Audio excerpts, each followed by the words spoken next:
Hello everyone. Welcome to Dead Time Stories. I know many of you enjoy listening to these videos as you fall asleep. So before you drift off, I'd love for you to leave a comment letting me know where in the world you're tuning in from. And if you're enjoying the story, don't forget to like and subscribe. Alright, now let's get comfortable, relax, and dive into tonight's story. The phone call came at 2:13 a.m., a time of night when your thoughts are soft clay. Luis woke with his heart already sprinting, hand fumbling along the nightstand until his fingers found the vibrating rectangle. Unknown caller. The screen flashed the district's exchange, 555-03XX, and a 4-digit extension he recognized from too many inventory spreadsheets, 4213. 4213 belonged to a first-grade classroom at Carver Elementary, which had been closed for summer renovations since June. He let it go to voicemail, because that's what you do when something doesn't make sense. The message, when it came, was 12 seconds of static and a sound like someone pinching a balloon's neck, letting air squeal through. Then, very faintly, a single word, not whispered so much as exhaled. Present. Luis stared at the ceiling. After the divorce, he'd come to admire the discipline of not overreacting. A call could be a misconfiguration, a loop in the PBX, a misrouted did. His brain lined up the technical explanations like soldiers on parade until his pulse agreed to slow down. By morning he'd pulled the system logs. The call originated inside the building. The switch traced it to the analog gateway serving the old wing, the rooms nobody had touched yet. The last service ticket for that wing had his initials on it. Luis called facilities. "I'm swinging by Carver after lunch," he said. "We've got a ghost call from 4213. Custodian's name is Irene," the dispatcher said. "She's there afternoons, sometimes late. She'll let you in. Any other activity overnight?" Motion sensors were clean. Cameras only saw possums by the dumpster. "You know Carver, electrical is a spaghetti bowl." He arrived at 5, the hottest light of the day smearing everything flat and bright. Carver sat low on its foundation like it wanted to disappear. One wing wrapped around a playground of chalk ghosts, and a sunburned slide. The flag out front was permanently twisted because the halyard had a knot nobody bothered to fix. Irene met him by the service entrance, keys chiming against her hip. She was short and compact, her hair buzzed close, the type of person who moved like every step mattered. "You're the phone guy?" "Luis." He offered a hand, and she shook it like she meant it. "You come about the voice?" she asked, and didn't blink. "The voice?" He tried to make it sound like small talk, like she'd mentioned a nest of wasps. Irene tipped her chin down the corridor. "First time was last month. I thought it was a kid messing around on aftercare, but we've been closed. You know that. Do you remember what it said?" "Different things," she said, walking, lights clacking on in jittery rows overhead. "Sometimes names. Here. Present. Sometimes we're still here, like more than one person. The building's got a way of holding sound. The ducks, maybe." They passed a row of lockers decorated in marker ghosts and sticker stars. The air had that school smell, hand soap, dust, a hint of old lunch. Sheetrock dust glittered in the air where a ceiling tile had been removed. Somewhere far away, a radio played commercials through a closed door, the sound bouncing and thinning until it barely made sense. Room 4213 sat halfway down, its door taped with a sign, "Reno, do not enter." Irene peeled the tape away with decisive fingers. "You're going to love this," she said, not sounding like she expected him to. The room was a wreck, books stacked on the kidney table, desktops pushed like cattle to the corners. The phone, a beige relic with a curled cord, sat upside down atop a crate of glue sticks. The wall jack behind it had 2 lines, one new, one old. The old line ran to a conduit that vanished into the cinder block, the kind electricians curse about, and nobody maps right. Luis crouched and traced the block. "Analog to gateway," he murmured. "But this second pair, this isn't in the last as-built." Irene looked at him with the tolerant face of someone who listened to every contractor swear they'd seen it all. "You want the closet?" He did, The telecom closet was a sauna of old cables, a rust-brown 66 block still half-populated, a newer punch-down panel labeled with neatly printed room numbers, an analog gateway mounted like a silver lunchbox. Luis plugged in his butt set, clipped to the pair for 4213, and listened. Silence. Then a rattle. Then, faint as moth wings, feedback. He adjusted the gain. It rose like a breath. Martinez? A child's voice, the consonants soft, the way little mouths soften them. A pause. Present. Irene's face shifted. No, she said quietly. No. He pulled the clip leads off like they'd burned him, adrenaline up before a reason could form. That was a recording, he said, fast, needing to name it. Attendance. PA pickup somewhere feeding back? We switched to the new PA 10 years ago, Irene said. Her eyes stayed on the panel, as if expecting the voice to leak from a port. The old one's disconnected. Disconnected, Luis echoed. In district buildings, disconnected meant a wire snipped and tucked back, not necessarily out. Somewhere, the old system might be looped back into something newer by the pragmatic inscrutability of time. He followed the cable bundles with his hands, that peculiar intimacy of tracing someone else's decisions. The old PA trunk dove into a conduit labeled mech basement. A floor below, the building's belly yawned open. Basement? He asked. Storm shelter from the 60s, Irene said. Keeps the boiler and the ghosts. It's a maze. You sure you want to go? Luis did not, in any recognizable sense, want to go. But he wanted the world to be fixable. He wanted to tell himself and this woman and anyone who'd ever held a phone at 2:13 a.m. that wires and intention could be made to behave. They descended concrete steps slick with dust. The air cooled by 10 degrees in 5 decades. Irene's flashlight beam wobbled over painted arrows and ductwork, over a bulletin board displaying yellowed evacuation maps under cracked plastic. The map showed the school with a simple, child-friendly clarity. Bright blocks for rooms, blue lines for exits. Someone had circled the old wing in red pencil long ago, old. At the bottom, the hallway narrowed. Doors with louvered vents breathed faintly. Luis heard the building's heartbeats, a compressor that coughed, a pump that sighed, wind using the ducts to speak in vowels. It felt like being backstage during an orchestra warm-up, each instrument half-tuned to its own private key. This way, Irene said, and pointed toward a caged area where a trashed rack held a dinosaur of an amplifier the size of a suitcase. Its power light was dead.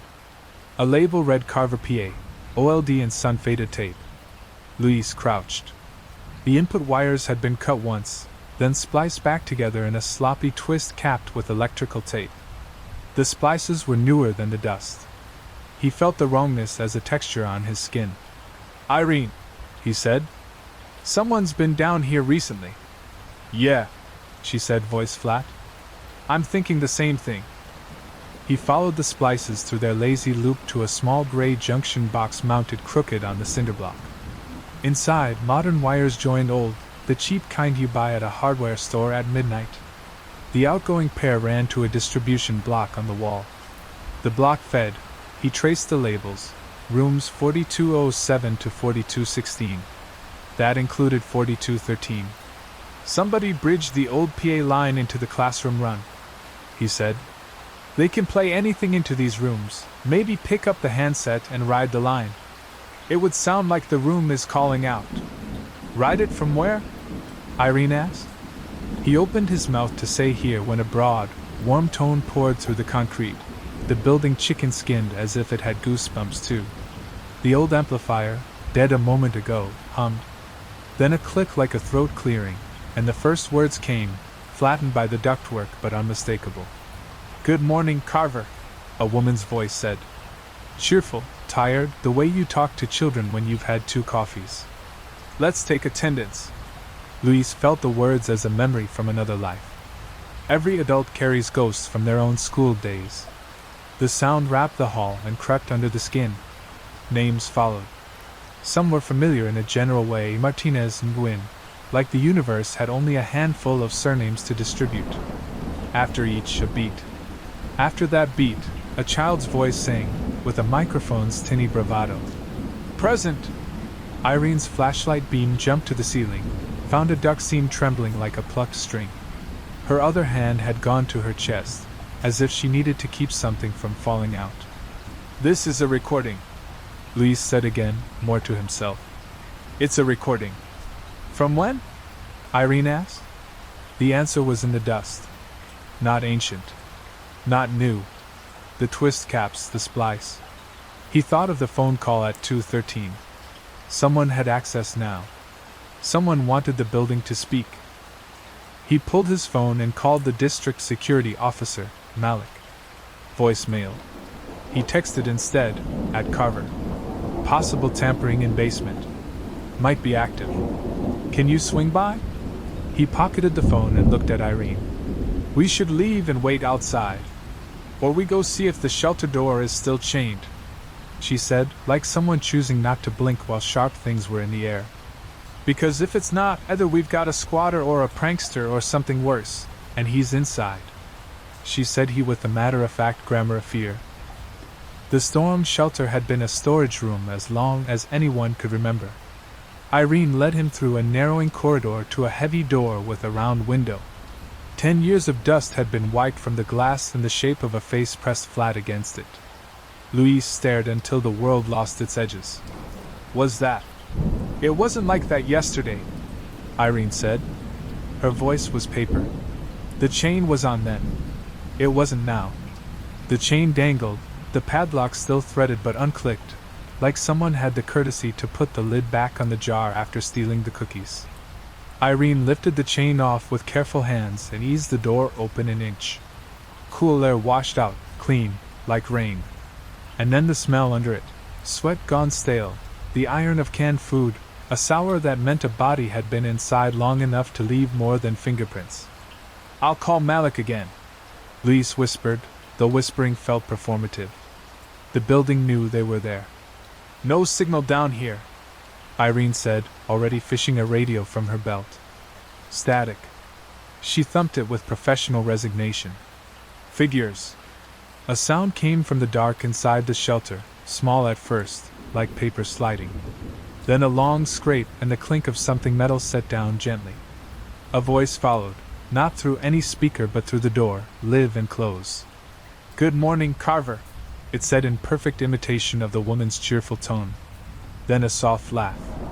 Let's take attendance. Irene shoved the door shut in one motion, chain back on before he could breathe. Her hands shook for 1 second, just one, then went still. Not a recording, Luis said, throat tight. No, Irene said. Someone practicing.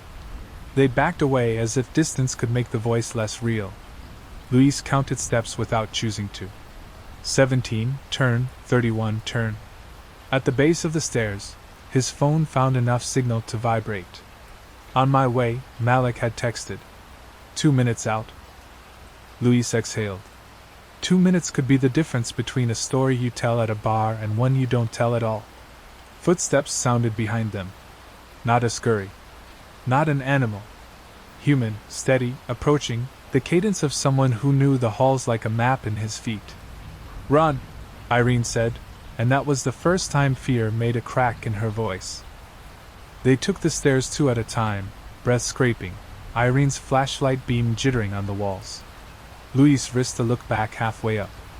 A figure rounded the corner below, slim and taller than Luis had expected, wearing a high-visibility vest like a contractor's, the reflective strips catching the last smear of light and stuttering it into broken bars across his torso. He held something to his mouth, a small portable speaker, maybe, or a handheld mic.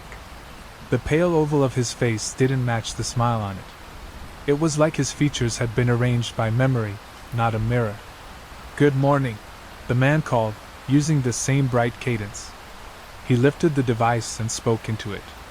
20 children answered at once from the ducks, layered and ghosted, the room count echoing through the empty school. Present! Luis slammed the basement door at the top and drove the crashed bar with his shoulder. Irene dropped the deadbolt, then slid a mop handle into brackets that had not been used in years. They ran down the corridor, The shape of the school a cheap maze in that moment, everything familiar wrong at speed. At the front vestibule the sun hit them like a sheet of relief. A white district SUV swept into the loop, brakes squealing slightly, and Malik stepped out, tall and broad, hand already on his radio. "What V we got?" he asked, reading their faces as he asked it. "Someone in the basement," Irene said. "Shelter door was open. He's playing with the PA lines. He's got recordings or voices. He's right behind us." Malik's expression did that switching thing you only see on people trained to go toward trouble. "Call PD," he told Luis, already moving inside. "Keep the door propped. Don't be a hero." Luis dialed. His voice steadied as he gave the operator the address, the nature of the call, trespasser, possible BNE, unknown intent, and the fact that the school was technically closed. The operator told him to stay on the line. Inside, Malik moved with a calm that looked like slowness until you noticed he covered space fast. He paused by the closet and touched the old amplifier with 2 fingers. It was still humming faintly, like a throat waiting to be cleared. "Come on out," Malik called down the hall, voice huge in the hollow building. "District security. You're trespassing. Police are on the way." A new voice answered, this one deep and soft, the warmth of a good uncle. "Here," it said, and Luis's scalp prickled as the word came from overhead, from the vents, from everywhere at once. "Present." Malik's jaw set. "You like wires?" he said to the air. "Let me show you what happens when you lose your power." He pulled a panel in the vestibule and threw the breaker for the old wing. Lights popped out like eyes closing. The humming died. The building's voice fell away, leaving only breath and the unbearably loud sound of the 3 of them standing still. From the darkness, the man laughed. No speaker could do that laugh. It was wet with spit and pleased with itself. It was suddenly very close. It was suddenly very close. A sneaker scuffed tile 10 feet down the dark corridor, then stopped as if embarrassed. Malik stepped in front of them, hands out, one palm low, the other high, a stop sign for both man and fear. "Hey," Malik said, voice level. "We're leaving this building. You don't follow us." "That's it." The man breathed once into the dark. Without the amplifier, his words didn't funnel through the ducts, they came raw.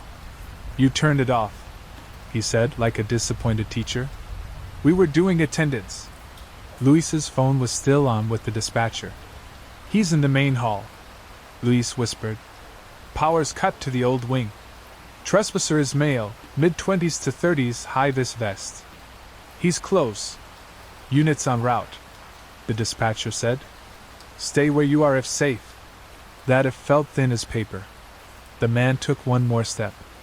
In the dim bleed from the vestibule windows, Luis saw the rectangle in his hand. No radio, but a small, battered voice recorder with a rubberized grip, the kind you buy at an office store. The other hand held a coil of patch cords like rosary beads. "Let's take attendance," the man murmured, thumbed the recorder. A child's voice chirped. "Gwyn?" Then a pause, then, quieter, the same child as if leaning too far into a mic. "Present." "Stop," Malik said, and it wasn't a request anymore. "Put everything down and sit against the wall."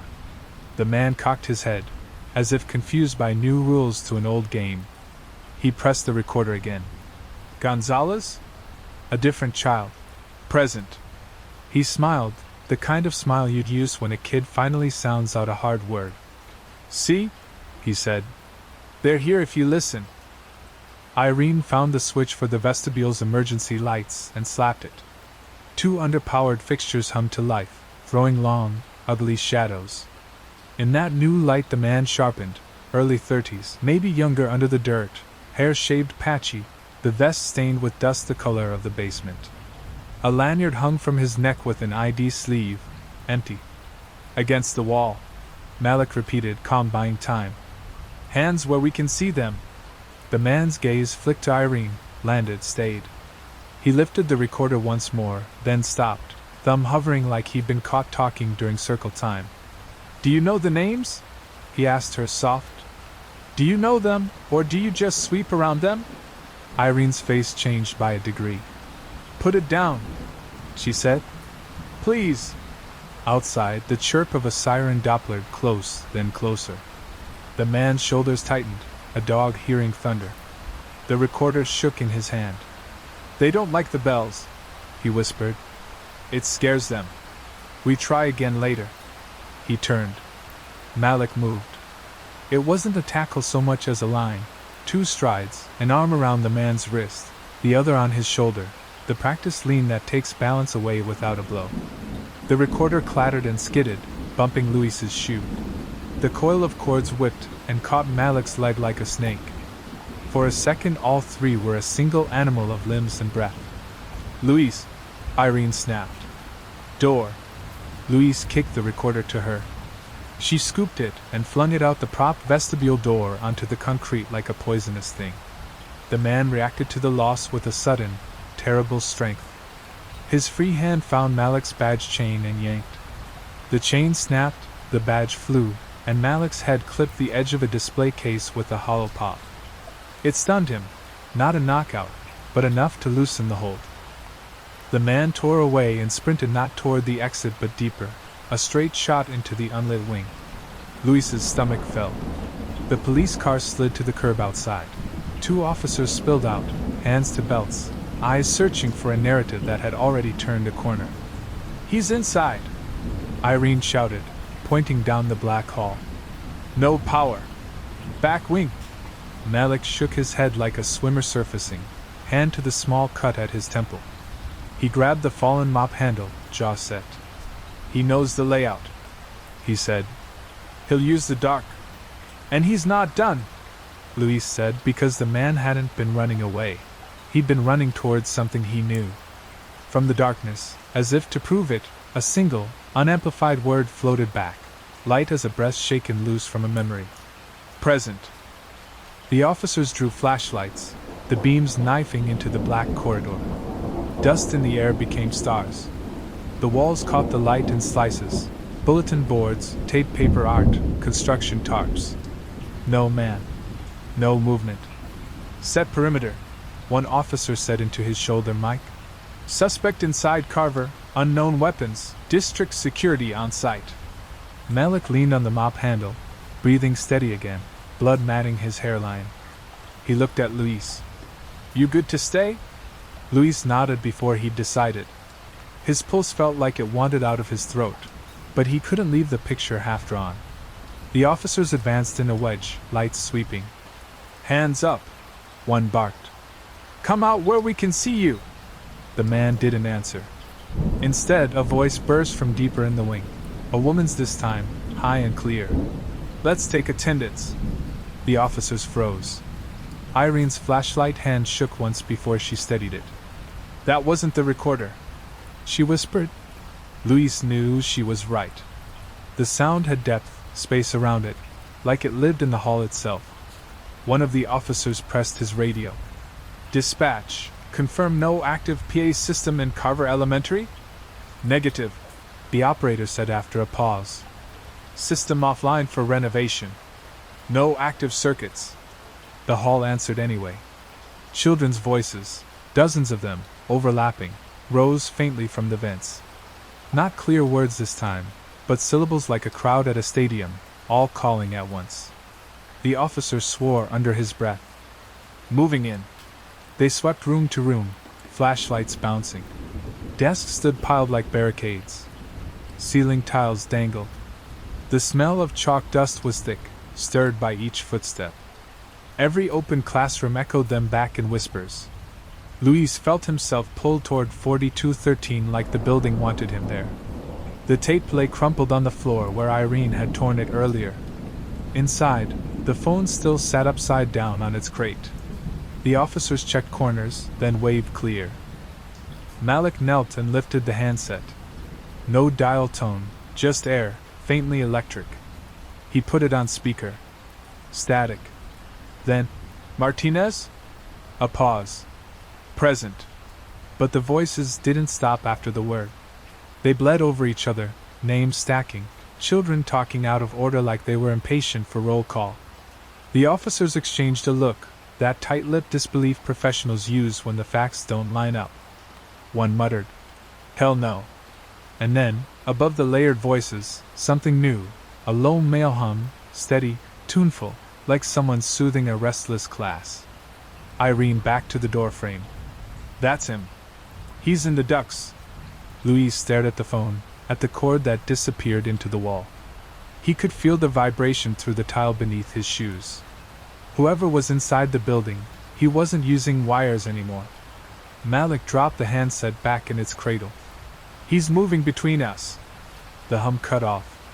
And from the far end of the hall, past the officers' lights, the man's real voice carried, louder this time, confident. "Let's take your attendance." The man's voice rang down the corridor, a hollow theater boom. "Luis?" Luis froze. He hadn't told him his name. Irene's hand closed tight on his arm. She whispered, "Don't answer." The man paused, then tried again. "Irene?" Her jaw clenched. The officers advanced, flashlights swinging. Their boots scuffed like drumbeats in the hush. The man chuckled, the sound echoing in two places at once, the far end of the corridor, and above them in the vents. "Present," he said softly, like he was answering for them. Malik straightened, one hand pressed to his cut. His voice came low, for the officers only. "He knows staff names. Might have a directory, badge scans, something from central office. Don't let him bait you." But Luis wasn't convinced the man had pulled names from paper. The way he'd said them, as if trying them on, too exact, too intimate. The officers fanned out toward the sound. "Police!" one barked. "Show me your hands!" The man answered with a sharp clap, just once, but it ricocheted through the ductwork like dozens of small palms smacking desks in unison. Immediately after, the children's chorus roared again. "Present! Present! Present!" The lights in the hall flickered, once, twice, as if the building itself had joined in. "Breakers are cut. How's it still drawing?" Malik muttered. No one answered. The officers pressed forward, but the voices shifted location, now spilling faintly from classroom 4215. They moved that way, fast, clearing the door. Empty. Desks stacked. No man. Then the sound bloomed behind them, from 4211, louder than before, the children's chant melting into laughter. The man called over it. "Wrong room," Irene whispered. "He's hurting us." Luis's throat was dry. "Toward what?" As if in answer, the emergency lights guttered again, and at the very end of the hall, by the stairwell leading back to the basement, a silhouette stepped into view. Tall, shoulders sharp in the high-vis vest. In his hand a recorder. Its little red light blinked like an unblinking eye. "Last chance!" An officer shouted, weapon raised. "Down on the ground!" The man didn't move. He only pressed the button. A new voice came, not a child's this time, but a woman's. Tired, kind, familiar. "Good morning, Carver." Irene's knees nearly buckled. "That's Mrs. Alvarado," she whispered. "She taught here. She died 3 summers ago." The children's chorus swelled again, 20 voices layered, desperate, urgent. They didn't say present this time. They screamed. The scream tore down the hallway like wind through a canyon, high-pitched and layered, the sound of 20 throats compressed into the vents. It wasn't just noise. It vibrated Luis's chest cavity, made his ribs feel like tuning forks. One of the officers clapped his hands over his ears and stumbled back. "Contact! Contact!" The other officer shouted, but his voice sounded drowned beneath the roar. The man at the far end didn't move. He stood in the strobe of the blinking recorder light, head tilted like a conductor pleased with his orchestra. The red LED winked in rhythm with the screams, and every flash made his grin sharper, thinner, inhuman. Malik steadied himself on the wall, then barked. "Cover your ears! Don't let it in!" He dragged Irene and Luis toward a doorway, shoving them inside 4213, the very room that had started it all. The children's chorus cut off so suddenly the silence felt like vacuum. Then a single child's voice rang out, clear as glass. "Here!" Another. "Here!" One by one, they ticked through the room as though some invisible roll call were being marked. Here. Here. The voices came from every vent, every corner, until the air itself seemed to raise its hand. Luis pressed against the wall, sweat beading cold on his temples. "They're answering for us," he whispered. Irene's face was tight, her eyes locked on the door. "No. They're answering to him." The officers advanced again, flashlights cutting at the silhouette. But when the beams landed, the man was gone. Only the blinking recorder remained on the floor by the stairwell, its lights still pulsing. "Where'd he?" One officer started, but a crash above cut him off, ductwork buckling, a metallic shriek as if something large dragged itself through. Dust snowed from the ceiling tiles. "He's in the crawl," Malik said. His voice was hard, but his knuckles white around the mop handle. "He knows the guts of this place." Luis dared to speak. "We need to kill the junction. At the basement splice. That's where he's feeding it through." The officers traded a glance. One said, "Too dangerous to split up." The vent above them rattled. Then, dripping through the grate, came a man's low voice. "Luis?" Luis's heart thrashed. The voice was close enough to warm his scalp. Malik raised the mop handle like a spear, staring at the grate. "We hold until backup clears the wing." Nobody answered him. Nobody. But from the hall came the chorus again, faint but growing, the children stretching the word into something unrecognizable, a chant that braided with the ducks. "Present. Present. Present." Each repetition shook the lights harder, until the bulbs buzzed like hornets, threatening to shatter. The bulbs didn't just flicker now, they pulsed in time with the chant, "Present, present," a cadence too steady to be random. Dust sifted from the ceiling seams, motes swirling like ash. Then, with a sound like teeth snapping, the first light burst. Glass rained across the hall. One of the officers cursed and ducked, hand shielding his face. Another bulb went, then another, until the corridor looked like a throat-swallowing darkness. "Back! Back!" Malik barked, steering them deeper into 4213. He shoved the desks toward the door, stacking them into a crude barricade. "We hold here." The chanting stopped. For a moment, nothing but the hush of settling debris. Then a single click echoed, a recorder button. The woman's voice again, calm and maternal. "Good morning, Carver. Let's take attendance." Luis's stomach clenched. He wanted to shout that it wasn't real, just playback, just tricks, but the air had a weight to it, like the building itself remembered those mornings. The voice continued. "Martinez?" A pause. The vent above answered. "Here." "Nguyen?" Another vent. "Here." "Gonzalez?" "Here." Each name slammed like a nail. And then, abruptly, "Luis?" Irene's hand locked around his wrist. "Don't." His name lingered in the air, repeated by the ducks like a roomful of children mimicking their teacher. "Luis? Luis? Luis?" He pressed both palms against his ears, but it didn't stop. The sound was in his teeth, his chest, his pulse. The officers looked shaken now, discipline cracking. "We need to move," one muttered, sweeping his flashlight like it might carve the dark into order. Malik shook his head. "We move, he picks us off one by one. He's controlling the sound." As if to punctuate it, the vent grill above popped loose and clattered onto a desk. A draft exhaled from the shaft, stale and warm, as if the building itself were breathing on them. From inside the duct came a scraping shuffle, closer, closer.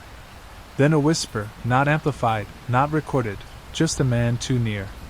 "Here I am." The desk shuddered as if something heavy pressed against the barricade from the other side. The barricade shivered once, twice, then jolted as if a shoulder had slammed into it. Desk screeched across tile, the legs shrilling like metal on bone. "Hold it!" Malik barked, bracing the mop handle against the pile. The officers pressed in too, weapons ready, but even their steady hands trembled. From beyond the door came laughter, short, sharp bursts, like a kid snickering in the back row. It grew, layered, multiplied, until the hall was thick with it.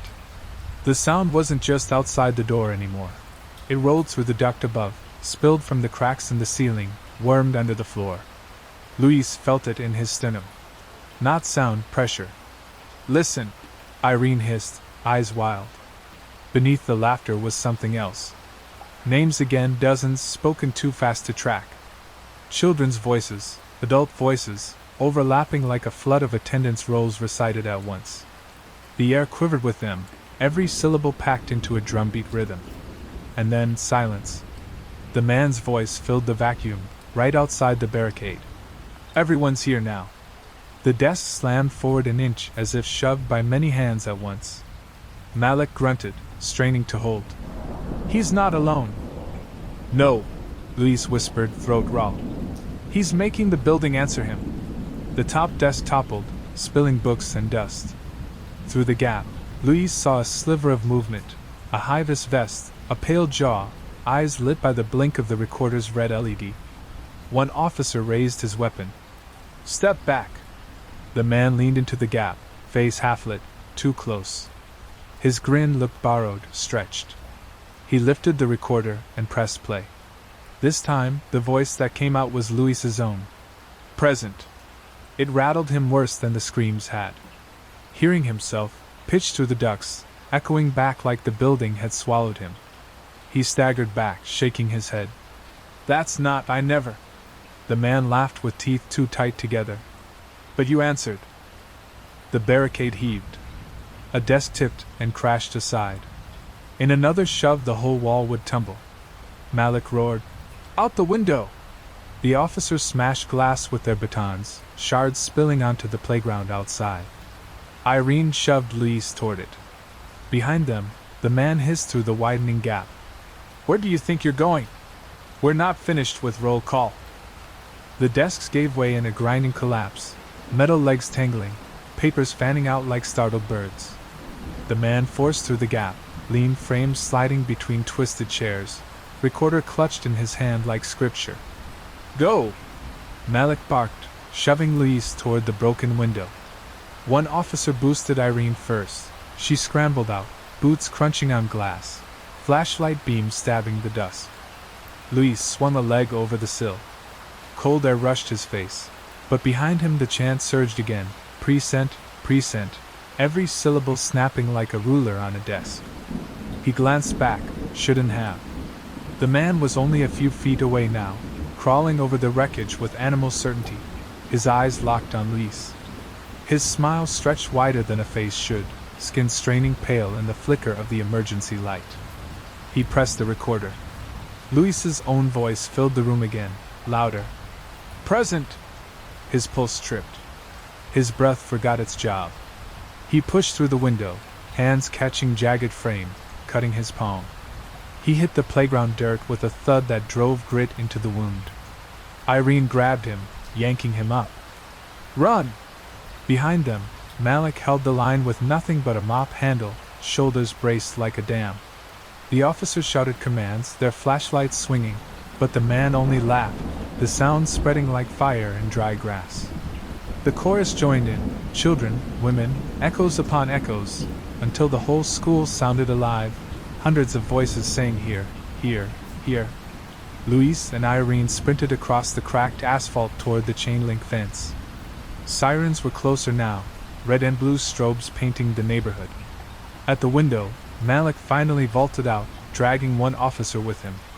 The other stayed, backing out slow, gun fixed on the man who still advanced through the ruin of 4213. Fall back! Malik yelled. The officer leapt through just as the chanting cut to silence, like someone had closed a book mid-sentence. They staggered to the curb, lungs tearing, hands cut and trembling. Squad cars screeched up, more officers pouring out, forming a perimeter around Carver's sagging facade. For a breath, Luis thought it was over, contained, at least. But then the PA horns bolted to the building's exterior crackled to life, though every circuit had been dead for a decade. The woman's tired, warm voice carried into the night, amplified across the empty playground and out into the streets. Good morning, Carver. Let's take attendance. Every officer froze.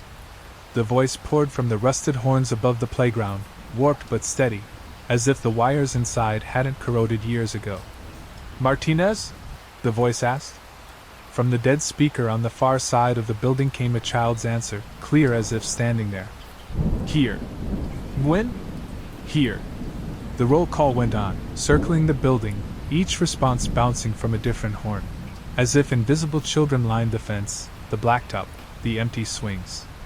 Luis gripped his bleeding hand, every hair on his body upright. "It's not just inside anymore." Malik's eyes tracked the facade like he expected it to breathe. "He's bridged into the exterior system. That's not possible without live power," Luis finished. But the breaker was off. He'd seen Malik kill it. The officers spread out, weapons aimed at windows, but the school looked like it always had, tired brick, cracked sidewalks, its dark eyes blind. Then the PA voice shifted. It skipped the next surname and said, "Luis?" The sound came from every speaker at once. The echo doubled, trebled, until his name was the only word in the world. Irene's hand found his arm again. "Don't listen. Don't give it shape." But the chorus answered anyway, dozens of unseen throats crying. "Present!" Luis's knees nearly buckled. His own voice hid among them again, unmistakable, shouting back at itself. The nearest squad car radio screeched static, then carried the same voice, the woman's, warm and patient. "Gonzalez?"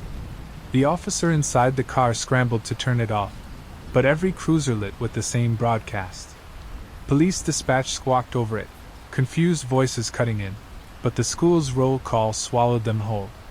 Malik slammed the hood of a car with his palm. "We're not fighting one man anymore. This whole place is alive." From the broken window of 4213, a pale shape appeared. The man leaned half out, high-vis vest torn, recorder dangling. He didn't run, didn't hide. He only smiled down at the assembled crowd like a teacher addressing a restless class. He lifted the recorder to his mouth, pressed the button, and said into it, "Present."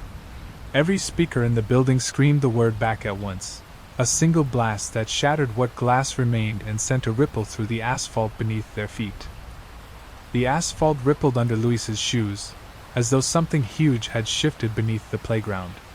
The chain-link fence rattled against its posts, metal screeching in protest. "Fall back!" one of the officers shouted, but no one moved, their feet rooted, every gaze locked on the man in the window. He leaned farther out, recorder to his mouth, the red LED stuttering like a heartbeat. His smile never changed. "Luis," he said into the device, soft but deliberate. The ground answered. The word "present" erupted from the earth itself, a bass rumble so deep it lifted dust from the pavement. Luis stumbled, his ears ringing, teeth vibrating in his jaw. He wanted to scream it wasn't him, that he hadn't answered, but his own voice came again from the nearest PA horn. "Present." The officers raised their weapons in near unison. "Drop it!" one barked. The man tilted his head, almost curious, and pressed the button again.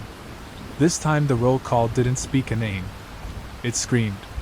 Dozens of children's voices shrieked in unison, bursting from every horn, every vent, every crack in the building's brickwork. Windows that hadn't broken yet exploded outward, spraying shards across the lot. Car alarms blared, drowned instantly by the chorus.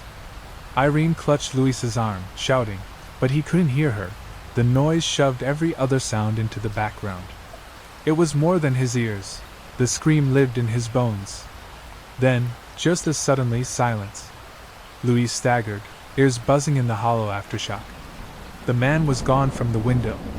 Only the dangling cord of the recorder swung, tapping the bricks with a steady, patient rhythm. "Where is he?" an officer gasped, sweeping the building with his light. Malik held his mop handle like a pike, blood running down the side of his face. "He's not gone. He's in the system now." The PA crackled again, one horn sputtering to life above them. The woman's warm, tired voice spoke, slow and steady. "Let's take attendance." But this time she didn't call children's names. "Malik?" Malik's knuckles whitened around the handle. "Here." answered a perfect imitation of his own voice, booming from the speaker overhead. Every officer turned toward him, shock painted on their faces. The PA carried on. "Irene?" And from the far horn by the fence, Irene's own voice answered, trembling but loud. "Here." Her grip on Luis's sleeve crushed his arm. "I didn't say that." Then, inevitable, the voice asked, "Luis?" The silence after it stretched long, until the speakers themselves seemed to lean in, hungry. Luis clenched his jaw, lips pressed so tight they hurt. He would not answer. He would not. But the pause filled itself. From the horn above the playground came his voice again, unmistakable, carried on a tide of static. "Here." "No," he whispered. His legs nearly gave. "I didn't." "You don't have to," Irene said, her own face pale in the cruiser strobes. "He's answering for us." The next name rolled out of the speaker, the woman's voice calm and steady. "Officer Daniels?" One of the young patrolmen stiffened. His eyes darted toward the horn above him. From the vent near the broken window, his voice came back, strong, sure, but not from his mouth. "Here."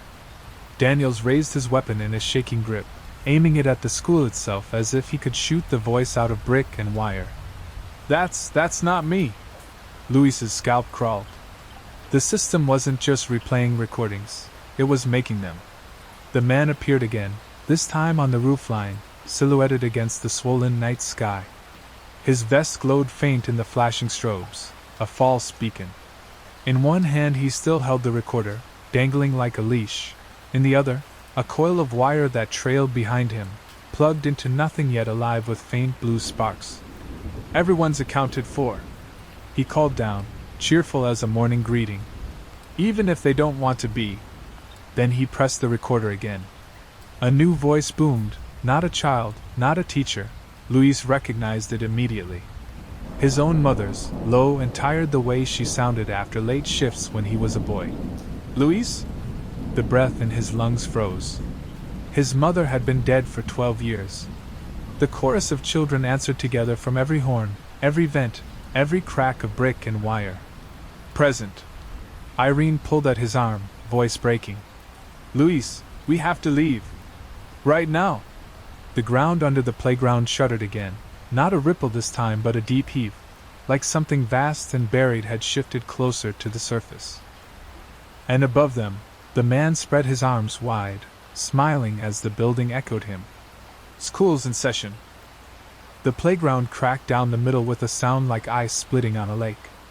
Asphalt buckled, forming jagged seams that exhaled dust. Officers stumbled back, shouts rising, weapons drawn but useless against the building coming alive. The man on the roof laughed, his voice booming without the recorder this time, carried through every horn in harmony with itself. "Eyes forward. Hands on desks." Immediately, the chorus of children repeated it, dozens of voices overlapping until the command was law.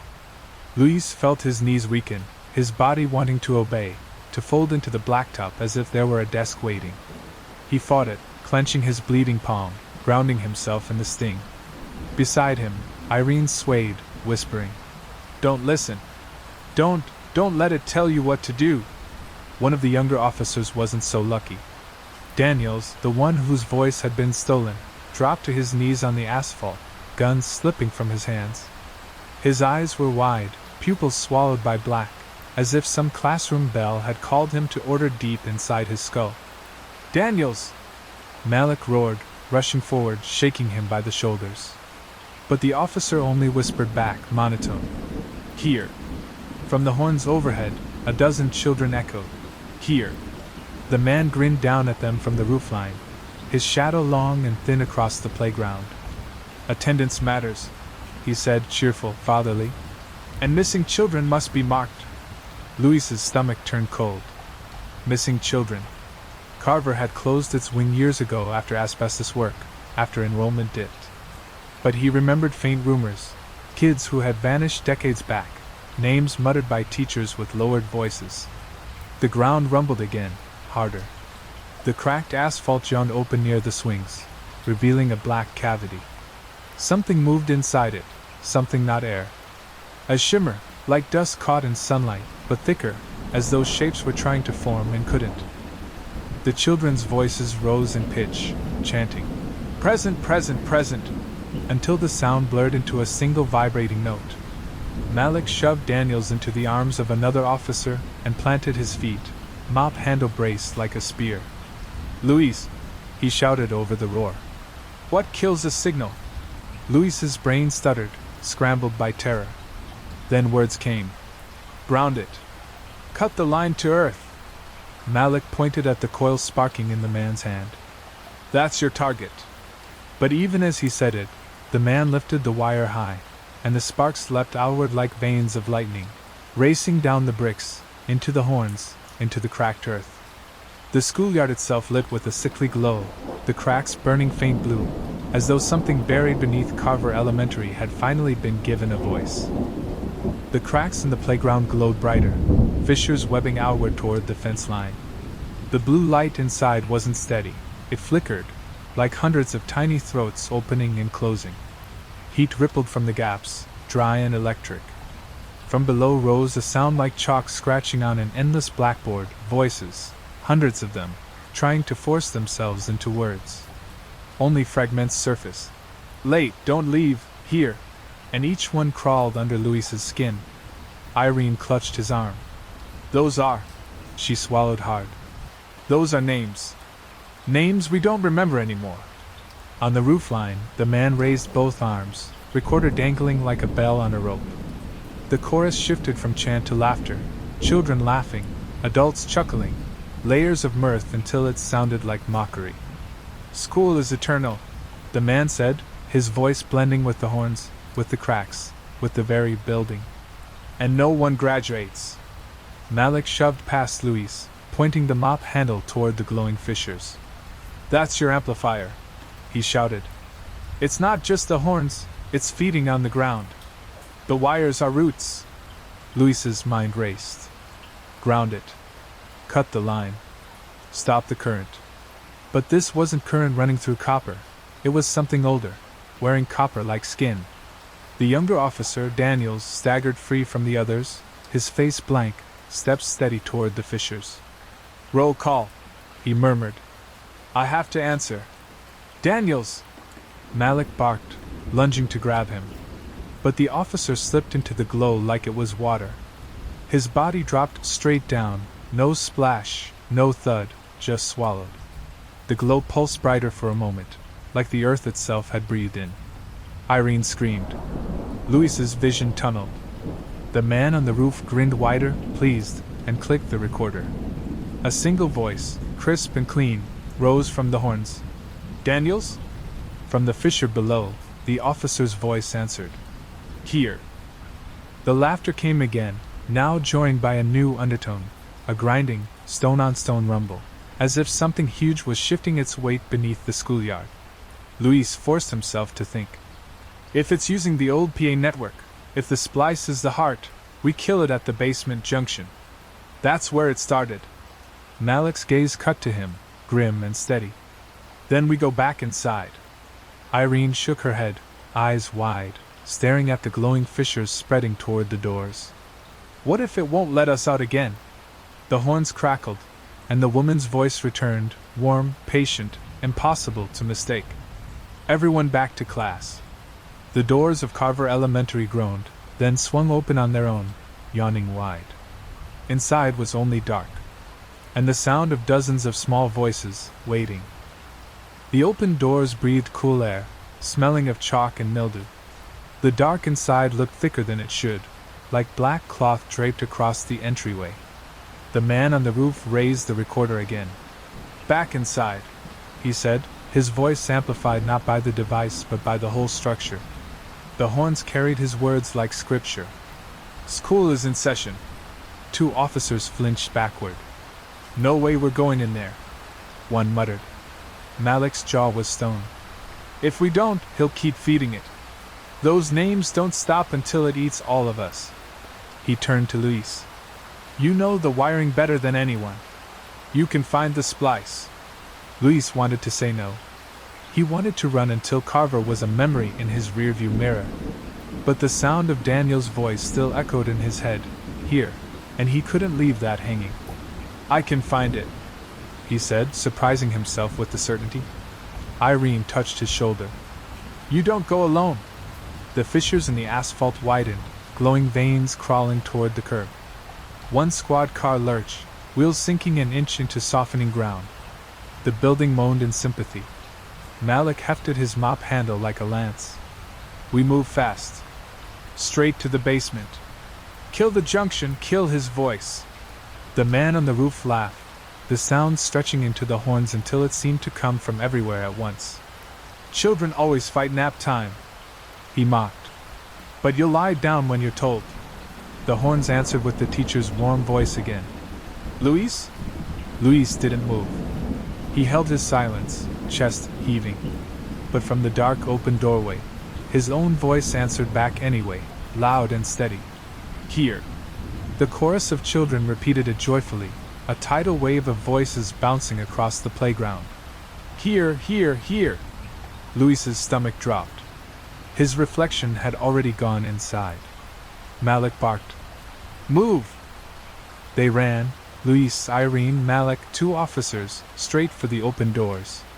The moment they crossed the threshold, the temperature dropped 20 degrees. The light outside vanished like a switch had flipped, leaving them in the dim glow of emergency fixtures. The building closed around them with a sigh, doors slamming shut behind, locks clicking in sequence. From the ductwork above, the man's voice whispered, Welcome back. The slam of the doors echoed like a final bell. Luis turned, heart hammering, but the handles wouldn't budge. The glass panes in the vestibule showed only black beyond, as if the outside had been erased. One officer swore under his breath. We're sealed. Malik raised a hand for quiet, listening. The ducks carried a soft shuffle, as though shoes scuffed tiled just around the corner. Then a voice, too many voices, layered together. Eyes front. Hands folded. Irene gripped her flashlight tighter. Its beam carved a narrow lane through dust motes. Every locker they passed had been decorated once, but the stickers were brittle, curling at the corners, cartoon eyes warped into something grotesque. Straight to the basement, Malik whispered. No detours.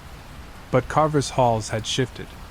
Where Luis remembered a straight corridor to the stairwell, the floor plan now twisted, halls intersecting at wrong angles. A bulletin board stood where an exit should have been, its glass cracked, paper inside browned with age. The posted class roster was dated 1979. Luis's stomach tightened. It's remapping itself. The woman's PA voice boomed overhead, warm, reassuring. Late arrivals must report directly to class. Every door along the hall clicked. Hinges creaked. Classroom doors swung open one by one, yawning wide, the darkness inside thicker than the hall. From each, faint voices drifted, roll calls, morning songs, the rustle of unseen children settling at desks. One officer raised his weapon toward the nearest doorway. What the hell is in there? Don't look, Irene snapped, pulling him past. Her voice was strange, shaking. That's how it keeps them. The vents above whispered Luis's name again, drawn out like a teasing chant. Luis. He ignored it, though Bao climbed his throat. We keep moving. The junction's below the east wing. It has to be. They turned a corner, and froze. The floor ahead sloped downward, far more steeply than any building should allow, the tile rippling into a stairwell that hadn't existed before. At its base, dim blue light pulsed, in rhythm with the cracks outside. Malik tightened his grip on the mop handle. Basement wants us. Luis swallowed, his voice paper-thin. Then we go down before it comes up. From the vents above came a child's sing-song voice, cheerful and close. Field trip. The sloping hallway funneled them downward, each step echoing longer than the last, as if the building had a throat and they were sliding toward its stomach. The walls wept condensation, their flashlights reflected in slick streaks, painting everything with a fever sheen. The blue glow at the base throbbed like a heartbeat. Eyes sharp, Malik muttered. If we see him, we end it fast. The officers exchanged a glance. but neither contradicted him. Their training had rules for trespassers, not for schools bending space. Louis's hand stung, blood seeping from his earlier cut. The ache grounded him. The splice, he told himself. The wires. Kill the line. He clung to the technical, because the alternative, the voices, the fissures, the laughter, would shred him. They reached the bottom. The air was colder here, dense, like it had been trapped for decades. Ahead stretched the storm shelter basement, but it wasn't the one Louis remembered. The cinder block walls bowed outward, bulging with veins of copper wire that pulsed faintly blue. Desks lined the walls in perfect rows, all facing forward, all empty. Each desk had a nameplate taped to the front, yellowed and curling: Martinez, Nguyen, Gonzalez. The names kept going, dozens, maybe hundreds, repeating down the corridor like gravestones. Irene's breath caught. These are the kids. Every class.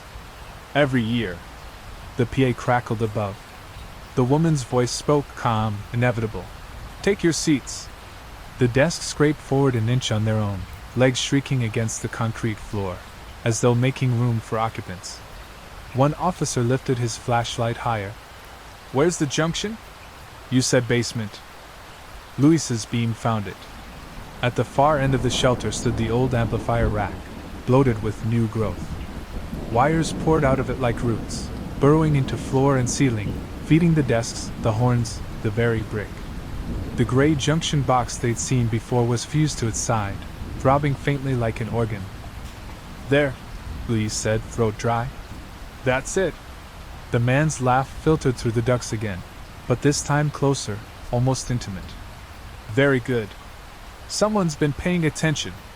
From behind the rows of desks, something stirred. Shapes rose in the dim glow, silhouettes of children, small and stiff, climbing into chairs that moved to greet them. Their faces were shadows, but their voices were sharp, cheerful, obedient. Here. Here. Here. Every desk filled. And at the front of the room, standing by the amplifier, the man waited, recorder in one hand, coil of wire in the other. Class is ready, he said. Now, let's begin. The children's shadows swayed in their seats, hands folded neatly on desks that weren't really there, their outlines rippling like smoke. Yet the scrape of chair legs was real, the echo sharp in the shelter. Louis's pulse thundered in his ears. They aren't real, he told himself. They're recordings. Projections. But the air carried their warmth, the faint musk of crayons and pencil shavings, the smell of a classroom alive. The man by the amplifier raised his recorder like a conductor's baton. Every lesson begins with names, he said, smiling thinly. Otherwise, how do we know who belongs? He pressed play. A voice spilled out, Louis's again, distorted this time, drawn long and warped. Present. Louis staggered back, bile in his throat. That's not me. You're already on the roster, the man said. You walked through the doors. You're ours. Malik stepped forward, mop handle pointed like a spear. Cut the theatrics. You're piggybacking this old system, feeding recordings into lines that should have been dead 30 years ago.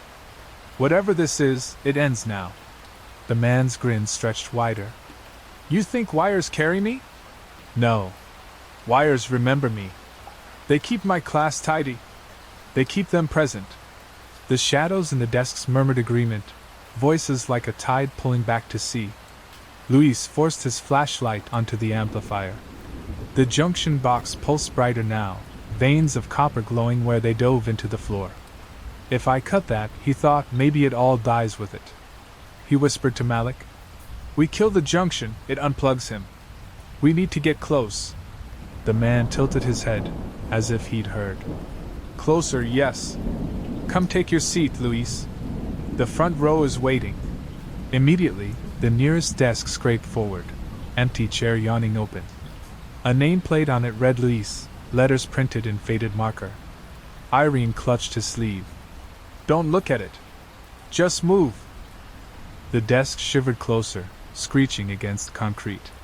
From its seat rose a shadow child, small, faceless, but wearing his outline. It smiled with his own teeth. and in his own voice it said, "Here." Luis's flashlight trembled in his grip, beam shaking over the thing in the chair. It sat perfectly still, posture neat, hands folded just like the others. But its head turned toward him with an awful precision, and the face, his own face, gleamed faintly out of the blur of shadow. "Here," it said again, voice an exact mirror, like he was listening to a recording of himself he'd forgotten making. Luis staggered back. "That's not me." The man by the amplifier chuckled. "Of course it's you. Everyone has a desk. Everyone has a seat. They're waiting to be filled." The shadows rustled, 100 whispers. "Present, present, present." Malik stepped in front of Luis, mop handle raised. "Don't break formation. Eyes on the junction." The shadow Luis stood now, pushing back its chair with a scrape. It was taller, shoulders sharper, the blur of its body sharpening as if resolving itself from memory. "Don't fight it," it said in Luis's voice. "You're late, but there's still time." Irene grabbed Luis's hand, the blood from his palm slick in her grip. "Listen to me. That's not you. That's what it wants you to become." The shadow tilted its head at her, grin widening. Then, impossibly, Irene's voice spilled out of its mouth. "Don't listen to me, Luis. Come sit." Irene recoiled as though struck. The man raised the recorder again. "See how tidy they are? They'll say whatever I need. The class stays full." The junction behind him pulsed brighter, each globe beating in rhythm with the children's chant. The copper veins in the walls bulged, stretching taut, threatening to burst. Luis's thoughts sharpened through the terror, the splice. "If I can short it, ground it, maybe it fries him out," he whispered to Malik. "I need cutters, anything metal. I can kill it." Malik nodded once, quick and sharp. "You get to that box. I'll clear you a path." The man's smile twitched, just for an instant, like he'd heard them. Then he said softly into the recorder, "Luis?" All the shadows turned their heads in perfect unison, and in one voice they answered, "Here." The echo of "here" rattled the concrete walls, bouncing until Luis felt pinned by it. His doppelganger stepped forward, its features sharpening more with every stride, eyes like his, mouth like his, even the little scar at his eyebrow from childhood. Irene yanked him back. "Don't look at it. Keep your eyes on the junction." The man by the amplifier spread his arms, recorder glowing faint red in his palm. "You see? They're ready to take your place. They'll sit neatly at your desk forever. That's all school really is, filling the empty chairs." Malik snarled. "Not today!" He lunged, swinging the mop handle in a brutal arc. The wood cracked across a row of desks, scattering shadow children like smoke in wind. They shrieked, voices warping through every horn in the basement ceiling. "Go!" Malik barked. Luis bolted toward the junction, Irene on his heels. The closer he got, the stronger the hum in the air, a vibration that filled his skull. The box throbbed blue, wires twitching like veins under skin. His shadow self intercepted, blocking the way, lips curled into his exact panic smile. "You don't have to fight," it said. "We'll answer for you. Rest." Luis's throat tore with a shout he didn't recognize as his own. He shoved the shadow aside. It felt like smoke, but smoke with bone inside, cold and brittle. It clung for a second, nails of darkness raking his arm, then dissolved into the desk behind it. The man's laugh rose above the chaos. "Very good. Very disruptive. But you'll still be marked present." Irene thrust something into Luis's good hand. Malik's folding utility knife, its edge nicked but sharp enough. "Do it." Luis jammed the blade into the glowing junction. Sparks spat instantly, blue light flaring white. The copper veins shrieked like struck strings, shadows flailing in their desks. The amplifier held feedback so loud it dropped him to his knees.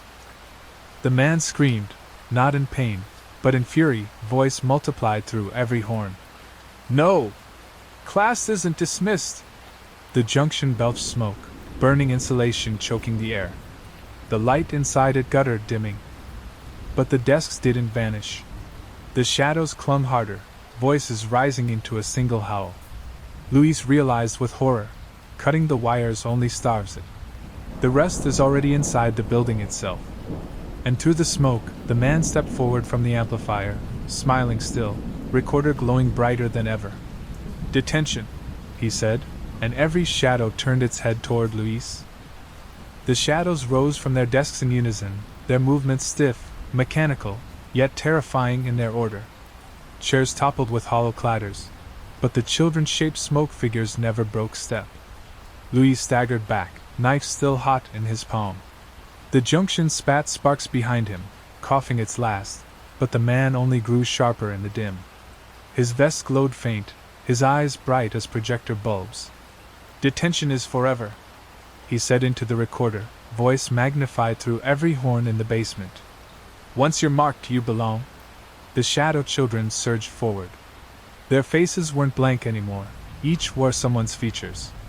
Louise saw Martinez, Nguyen, Gonzalez, faces that flickered with the waxy stillness of yearbook photos. Some grinned too wide. Some wept as they marched. One shadow child at the front had Daniel's face. His voice cracked as he chanted, "Present." Malik swung the mop handle like a halberd, knocking silhouettes back. They burst into smoke, but always reformed, filing back into step. "Luis! Tell me how we kill it!" Luis's lungs burned. He shouted over the din. "The recorder! It's the key, he's feeding everything through it." The man tilted his head, almost proud. "Very observant. But it's too late. They don't need it anymore." He dropped the recorder to the floor. Instead of breaking, it pulsed brighter, wires from the walls slithering toward it, fusing with its plastic shell. The red LED flared like an eye-opening. The shadows howled as one, their wordless shriek rattling the cinder blocks. Irene grabbed Luis's arm. "If it's the key, then break it, now!" Luis lunged, knife raised, but his shadow self burst from the mob, intercepting, its grin perfect and cruel. It grappled him, icy limbs strong as steel. Their faces nearly touched, identical, except its eyes were hollow, filled with static. "Sit down," it hissed in his voice. "Class isn't over." The recorder's glow swelled, filling the basement with red light. And from every horn, the teacher's warm, patient voice spoke again. "Luis?" The whole horde of shadows turned toward him, answering in one colossal voice that shook the shelter's walls. "Here." The chorus thundered through Luis's bones, a tidal wave of hair that seemed to press the air out of his lungs. His shadow self pinned him harder against the concrete, its grip like ice locked around his wrists. Its face hovered inches from his, wearing his fear twisted into obedience. Malik roared, swinging the mop handle down across the doppelganger's spine. The blow shattered it into smoke, scattering its body across the desks. Luis collapsed free, gasping. "Get up!" Malik barked. "The box is dead. The wires are starving him. Take the core." He pointed to the recorder, now fused with tendrils of copper, its red light blazing like a furnace. Irene kicked a desk aside, clearing a path. "Go, Luis! Before it pulls itself back together!" The shadow children surged again, arms outstretched, their mouths all forming the same chant. "Detention! Detention! Detention!" Their footsteps pounded like drumbeats, synchronized, shaking dust from the ceiling. Luis gritted his teeth and ran. The knife in his palm dripped his blood down its blade, mixing with the sparks that spat from ruptured wires underfoot. He sprinted between the rows, shadows snapping at his sleeves, whispering his name in voices he almost recognized. The recorder pulsed brighter as he neared. Each beat filled the room with a low thrum, like a giant heart. The man stood over it, watching him with that razor grin. "Go on," he mocked, voice doubled in the horns. "Cut it. Kill it. But remember, everything that's been recorded stays. Break the tape, and you don't just erase me. You erase them." The shadow children shrieked at once, their forms trembling. For a moment Luis saw them not as monsters but as kids frozen in memory. Pigtails, sneakers, missing teeth, 100 half-familiar faces blurred by dust and time. Irene's voice cut through the storm. ragged with desperation. "They're already gone! Don't let him trick you!" Luis raised the knife. The recorder's glow seared his vision red. The man tilted his head, smiling wider than ever. "Choose," he whispered. "Dismiss class, or join it." Luis drove the knife down. The recorder screamed. Not a sound, but a pressure so sharp it split the air, tearing through every horn, every vent. The shadow children convulsed, their bodies unraveling into smoke, faces flickering like film melting. The copper veins ruptured, spraying sparks. The amplifier rack exploded with a hollow bang, wires snapping like tendons. The man shrieked, his voice no longer amplified, just raw, furious, failing. His body spasmed, dissolving at the edges, vest and grin smearing into static. Luis fell to his knees as the basement roared around him, ceiling tiles shattering, desks collapsing. And above it all, in the fading chaos, one child's voice lingered, faint but clear, carried on the last breath of the PA. "Present." The basement shook as though the whole school had been built on fault lines. Dust rained in thick clouds. The rows of desks splintered, shadows unraveling into threads of smoke that hissed as they touched the concrete. Luis staggered to his feet, chest heaving. The recorder lay split in two at his boots, its LED winking out like a dying eye. For the first time, there was silence, real silence, only the thrum of settling debris. Then the man's laughter drifted from nowhere, thin and ragged, but alive. "Dismissed? No, no. You don't dismiss me." Malik swung his flashlight across the room. The man's body was gone, but his outline crawled across the walls themselves, faint shadows rippling like graffiti that had learned to breathe. "Time's up!" Malik barked, grabbing Luis by the collar. "We're leaving, before this place buries us." Irene was already at the stairs, waving frantically. "Come on!" They sprinted together, weaving through collapsing desks, the building groaning around them like a wounded animal. Wires snapped overhead, showering sparks. The hallway sloped upward now, the way out yawning like a throat choking on smoke. Halfway up, the PA horn shrieked alive again, not with voices this time but with a single shrill tone, like the world's loudest bell. The sound rattled Luis's teeth, forced him to clutch his ears. The walls trembled in time with it, each pulse threatening to drop the ceiling. The voice of the teacher bled back in, distorted, cracking. Line up, no one leaves until the bell." The stairwell twisted before their eyes, stretching longer, steps multiplying like an endless ladder. Irene gasped, her flashlight beam falling short. "It's changing again!" Luis's pulse hammered. "It doesn't want us out." Malik gritted his teeth, shoved forward against the distortion, each step defying the illusion. "Keep running! Don't look back!" But Luis did look. And at the base of the stairs, far below, the man stood again. Not flesh, just his shadow in a high-vis vest, recorder still glowing in his hand though Luis had broken it. His face tilted upward, smile wide, eyes hollow with light. He raised the recorder like a roll book. "Luis?" he called. And in the pounding of the PA tone, in the roar of the breaking school, Luis heard his own voice, faint but undeniable, whisper back from his own throat without his permission. "Here." The words slid out of Luis before he even realized, small, broken, but enough. The moment he said it, the stairwell lurched, dropping him to his knees. The tile under his palms was warm, almost pulsing. Irene grabbed him, voice sharp through the din. "Luis! Don't answer him!" I didn't mean to." His voice cracked. But the damage was done. From below, the Shadow Man's laugh rose, booming through every duct and horn. "That's all it takes. One word. One breath. You're in my roster now." The endless staircase groaned, each step stretching longer, wider, until the flight ahead looked infinite. The tone from the PA mutated into a slow, resonant bell, swinging heavy, each toll shaking plaster loose from the ceiling.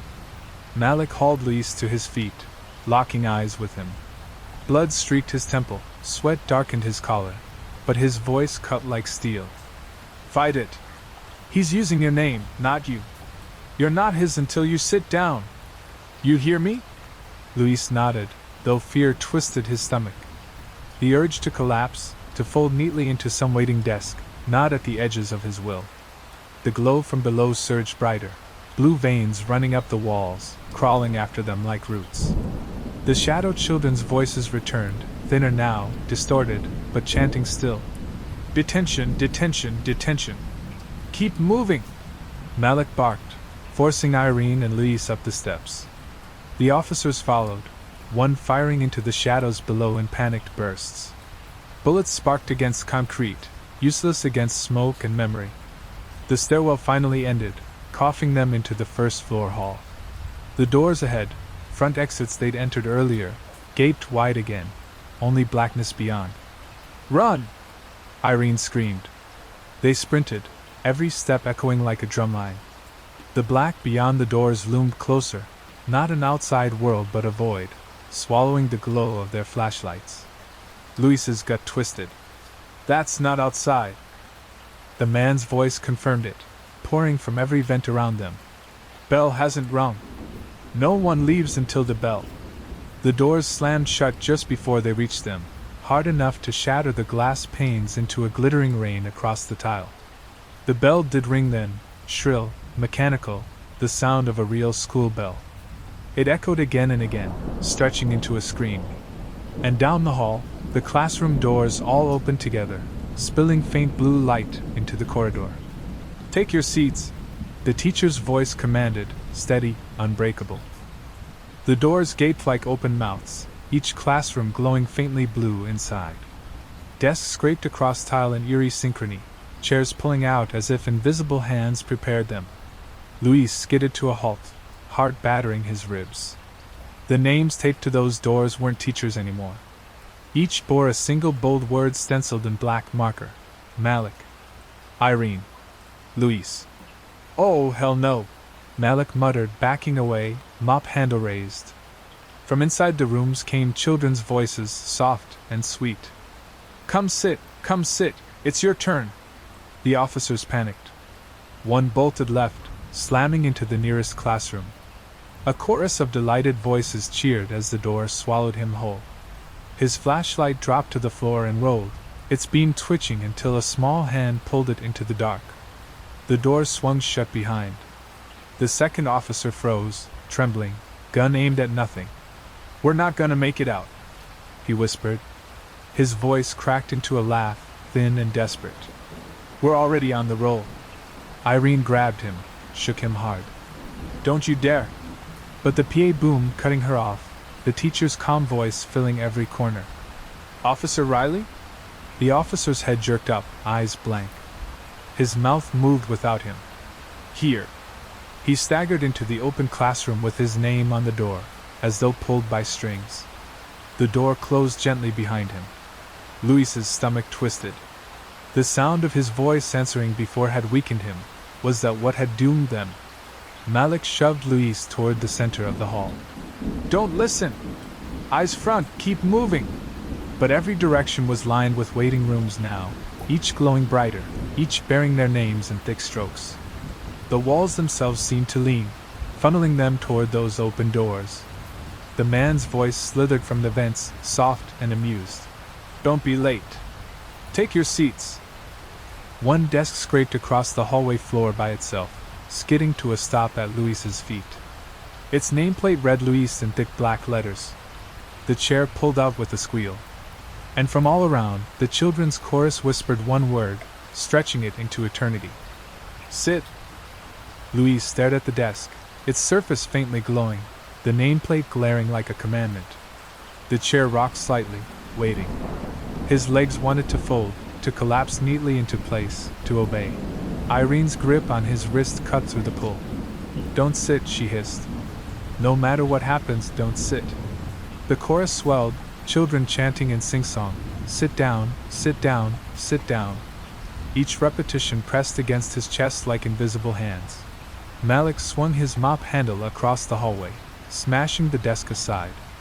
Wood splintered, the nameplate cracked, and the blue glow inside the classroom doorway flickered, sputtering. The chorus faltered for half a breath. Keep moving! Malik bellowed. They ran, the hall stretching longer with each step, but Malik kept them charging forward. Doors banged open as they passed, gaping wide, shadows leaning out like curious classmates. Luis caught glimpses of himself at every threshold, his shadow, his face, beckoning him with that same glassy smile. "Luis?" the PA asked sweetly. He clamped his jaw shut, shook his head hard, and forced his legs to move faster. The bell shrieked again, long and unbroken, vibrating through the lockers until the metal warped.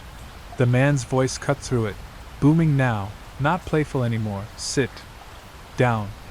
The command slammed into Luis like a physical blow. His knees buckled, the floor rising toward him. He felt his body fold, the gravity of obedience dragging him. Irene yanked him upright, her nails digging deep into his arm. "Stay up, damn it! That's not you, it's him." Luis gasped, head swimming. The PA crackled, sputtered, then roared again with the teacher's voice, distorted but firm. "No one leaves until all are seated." The hall shuddered, lockers bursting open, papers and notebooks flapping into the air like wings. Desks spilled from the classrooms, scraping into the corridor, blocking the way. Each bore a nameplate: Luis, Irene, Malik. Over and over, hundreds of them, lining the floor like gravestones. Malik swung furiously, shattering them one by one, his voice hoarse. "Find the bell." We ended at the bell. The bell clanged again, shriller than before, vibrating through their skulls. And in the moment between strikes, Luis realized he wasn't hearing a speaker. The sound was coming from deep inside the building itself, like a heart pumping blood through walls. The school wasn't just holding them, it was alive. The bell reverberated, rattling glass and bone alike. The lockers bent inward as though breathing. Every surface pulsed faintly with that blue light, veins of copper visible under peeling paint. Irene whispered, "It's not just haunted. It's become something. It's feeding." The desks in the corridor scraped closer, crowding them. The nameplates glowed brighter: Luis, Irene, Malik. Their own names multiplied until the words blurred into unreadable symbols, as though the school had written them into its own language. Malik swung his mop handle again, smashing a desk in two, but more slid forward to replace it. His voice was raw: "Luis, where's the bell system? Where's it wired?" Luis's brain clawed through memory. "Main relay. Not in the basement, not in the shelter. It should be in the attic crawl above the office," he said breathlessly. "But if the whole building's alive, then we kill its heart," Malik finished. The PA cracked with laughter, the man's voice echoing, "Kill me? Children, tell them what happens when someone skips class." The chorus shrieked, voices twisting into a chant: "Detention! Detention! Detention!" From the nearest classroom spilled new shapes. Taller shadows, teachers, their faces stern and hollow, holding long wooden pointers that rattled against the walls like drumsticks. Their voices overlapped: "Sit down. Stay after. Stay after." One lunged, pointer swinging like a blade. Malik blocked it with his mop handle, the crack resounding like wood on wood. "Move!" he barked, straining to hold it back. Irene shoved Luis toward the stairwell at the far end. "Attic! Now!" They ran, shadows slamming against lockers on either side, hands reaching through vents, voices dripping from the ducts like water. The hall stretched again, but this time Luis focused on the rhythm of the bell, each strike pulling them closer to its source. They burst into the stairwell. The steps spiraled upward, warped, twisting like a spine. At the top glowed a faint blue light, pulsing in time with the bell. Behind them, the man's voice roared, distorted now, his patience unraveling, "You cannot leave. No one leaves until I dismiss class." The bell tolled again, deafening, rattling the stairwell. Luis clutched the railing, his palm bleeding fresh across the rusted steel. The smell of iron filled his nose, mixing with chalk dust. He looked up at the glow above. "That's it. That's the relay." Irene's eyes burned in the flickering light. "Then we break it." The bell clanged again, louder, angrier, shaking the very bones of the school as if it knew they were coming for its heart. The stairwell seemed to fight them, each step stretching underfoot, pulling longer the harder they climbed. Louis's breath came ragged, the rasp echoing like another voice in the narrow shaft. Irene pushed from behind, her flashlight beam cutting through dust that swirled like chalk powder shaken from an eraser tray. At the landing, the door to the attic crawl gaped open. Blue light spilled down in waves, pulsing like a living vein. The bell tolled again, deafening, shaking the rusted railing until bolts popped. Malik spat blood, still clutching his mop handle. That's the artery. We tear it out. They climbed into the crawl space. The air was hotter here, stifling, and it stank of ozone and mildew. The beams bowed with the school's heartbeat. Copper wires threaded every surface, climbing across rafters like vines, converging on a single relay box bolted to the far wall. Its casing was split, bleeding light. Every strike of the bell thudded through it, blue sparks shooting into the web of wires, sending the rhythm through the whole building. Louise staggered closer. The thing pulsed harder when he neared, as if it recognized him. A faint voice crackled from inside it. "Louise? Present." He froze. That was his voice, clear, alive, and wrong. The man's laughter burst through the ducts around them, shrill with fury. "Touch it, and you'll silence more than me. These walls are full of names, years of names. You'll erase them all." The blue glow swelled, shaping faint outlines in the rafters. Children's faces pressed into the wood, lips moving soundlessly, eyes wide with the hunger of memory. Irene shouted over the thunder, "They're not alive, Louise. They're trapped. End it." Louise raised Malik's battered knife again, his hand trembling. If he cut this, maybe it ended the nightmare. But what if the man was right? What if this destroyed everything? Voices, children, memories, real or not? The stairwell seemed to fight them, each step stretching underfoot, pulling longer the harder they climbed. Louis's breath came ragged, the rasp echoing like another voice in the narrow shaft. Irene pushed from behind, her flashlight beam cutting through dust that swirled like chalk powder shaken from an eraser tray. At the landing, the door to the attic crawl gaped open. Blue light spilled down in waves, pulsing like a living vein. The bell tolled again, deafening, shaking the rusted railing until bolts popped. Malik spat blood, still clutching his mop handle. That's the artery. We tear it out. They climbed into the crawl space. The air was hotter here, stifling, and it stank of ozone and mildew. The beams bowed with the school's heartbeat. Copper wires threaded every surface, climbing across rafters like vines, converging on a single relay box bolted to the far wall. Its casing was split, bleeding light. Every strike of the bell thudded through it, blue sparks shooting into the web of wires, sending the rhythm through the whole building. Louise staggered closer. The thing pulsed harder when he neared, as if it recognized him. A faint voice crackled from inside it. "Louise? Present." He froze. That was his voice, clear, alive, and wrong. The man's laughter burst through the ducts around them, shrill with fury. "Touch it, and you'll silence more than me. These walls are full of names, years of names. You'll erase them all." The blue glow swelled, shaping faint outlines in the rafters. Children's faces pressed into the wood, lips moving soundlessly, eyes wide with the hunger of memory. Irene shouted over the thunder, "They're not alive, Louise. They're trapped. End it." Louise raised Malik's battered knife again, his hand trembling. If he cut this, maybe it ended the nightmare. But what if the man was right? What if this destroyed everything? Voices, children, memories, real or not? Louise plunged the knife into the relay. The blade sank with a wet metallic crunch, like cutting into bone wrapped in copper. Blue light exploded outward, blinding, filling the crawl space like a lightning storm. The bell shrieked once, twice, then fractured into a howl. Wires writhed across the rafters, snapping free, lashing like serpents. Sparks rained. The voices inside the walls screamed in unison, 1,000 throats echoing present, until the word became a roar. The relay pulsed violently, threatening to burst. Again! Malik roared. Louise drove the knife down a second time, splitting the box. The casing shattered, spilling coils of copper and something darker, ash maybe, or dust shaped like breath. The light flared, then collapsed inward, sucking everything with it. The whole school convulsed. Beams cracked. Plaster rained. From below, the PA horn sputtered and died one by one, the man's voice cutting in and out. No, no.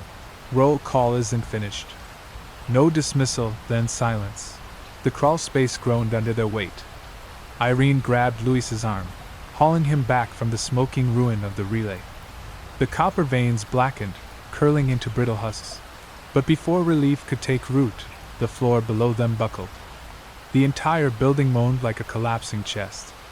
The hallway lights flickered once, then went black, and from deep in the walls, softer than before but steady, came the teacher's voice, barely a whisper now, but alive. Class isn't over. Louis's stomach dropped.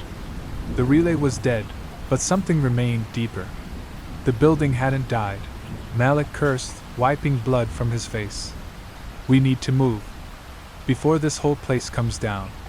They scrambled down the stairwell, choking on dust, their flashlights dimming in the smoke. The classrooms below were wrecked, desks split, nameplates charred, shadows leaking away like steam. But as they neared the front doors, every locker door banged open at once, the sound like 1,000 slaps. Inside each, paper fluttered loose, pages covered in rosters, lists of names scrawled in endless columns. Some Louis recognized. Others stretched back decades. His own name appeared over and over, in different inks, as though he'd always been enrolled. Irene clutched his arm, voice trembling. Louis, they wrote us in. Even if the relay's gone, the school still has us. And from the cracked PA horn above the exit, the man's voice hissed one last time, faint but certain. See you tomorrow. The doors groaned open just wide enough to spill them into the night. Cool air rushed their faces, carrying dust and the smell of ozone. Behind them, Carver Elementary trembled, windows fractured, but the blue glow inside had dimmed to faint embers. Police floodlights blazed across the parking lot. Officers shouted, rushing toward them, hands grabbing to steady their stumbling forms. Irene coughed, bent double, while Malik leaned hard on his mop handle like a cane, blood running down his cheek. Louis dropped to his knees on the asphalt. His hands shook so violently he nearly drove the knife into the ground just to pin them. But the relief didn't last. Every squad car radio crackled at once, a hiss of static that cut through the shouting. Then the teacher's voice, soft but steady. Good morning, Carver. Let's take attendance. The officers froze. Louis's stomach twisted. Not again. Not out here. The voice carried on. Martinez? A pause. From the PA horn still dangling by the flagpole came a child's voice. Here. When? Here. Each call echoed through the parking lot, bouncing off the cruisers. Officers turned, searching for speakers, but there were none. Carver's exterior system was fried. Then the voice said, Louis? Louis clamped his jaw shut, every muscle rigid. His heart hammered, sweat stinging his cut palm. He would not answer. But the radios answered for him. His own voice burst from every cruiser at once. Here. The chorus of children followed, gleeful. Here, here, here. The floodlights flickered. The asphalt trembled with a low, hungry groan. Malik bared his teeth, staggering upright. He's still in the system. The relay was just one vein. He's everywhere now. Irene's face was pale in the strobing light. Then there's no cutting him out. Not without. She trailed off, staring back at the school's sagging silhouette. Louis forced himself to his feet. His voice shook, but it carried. Not without killing the whole building. The teacher's voice from the radios seemed to smile. Everyone will be present, tomorrow. And as the last word faded, the school bell rang once, clear and sharp, as though marking the end of the day. But the sound didn't stop.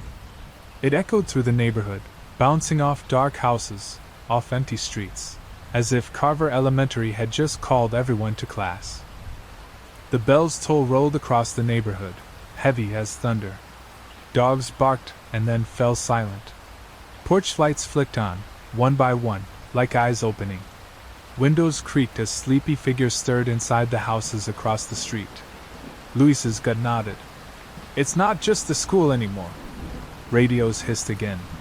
This time the teacher's voice didn't say Martinez or Nguyen. It called from the static. Hernandez? Vasquez? Johnson?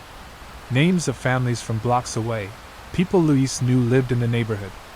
From inside the homes came faint, obedient replies, men, women, children, all answering. Here. The officers backed toward their cruisers, faces pale. What the hell is this? One muttered. Malik spat blood into the dirt. It's expanding the roster. He pointed toward the sagging school. It's not a building anymore. It's a roll book with no end.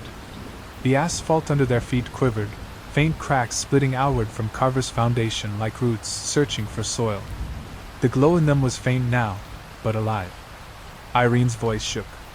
If it spreads house to house, street to street, how do we stop it? No one answered. The teacher's voice spoke again, louder, sharper. Luis? Luis pressed his hands over his ears, but his voice still came back, blasting from every squad car radio, every PA horn, even the speakers in the floodlights. Here. The chorus of children erupted again, laughter bubbling over the word like a playground chant. Luis stumbled back, shouting hoarsely. I didn't say it! I didn't! But the system no longer needed his consent. His name was written, copied, multiplied. Malik gripped his shoulder hard, forcing him to focus. Listen to me. You're still standing. That means you haven't sat down. That's the only line left between you and it.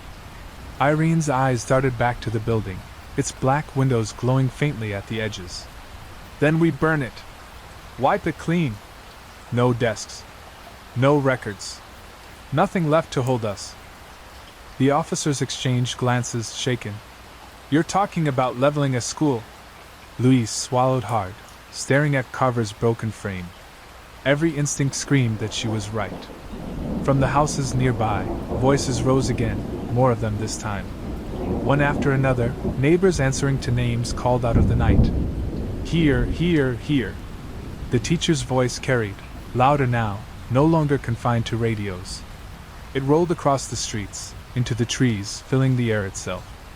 Everyone take your seats. The command carried on the night air, steady, inescapable. Everyone take your seats. Windows across the neighborhood banged open.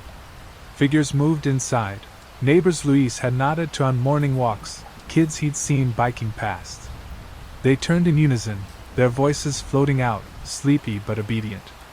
Here. Irene gripped Luis's sleeve hard enough to tear fabric. It's riding the whole block into attendance. The cracks in the asphalt widened, blue light pulsing through them. Street lamps flickered, each bulb glowing in time with the invisible bell. The squad car's engines coughed, radios blaring with static, and then the same warm teacher's voice. Fire drill.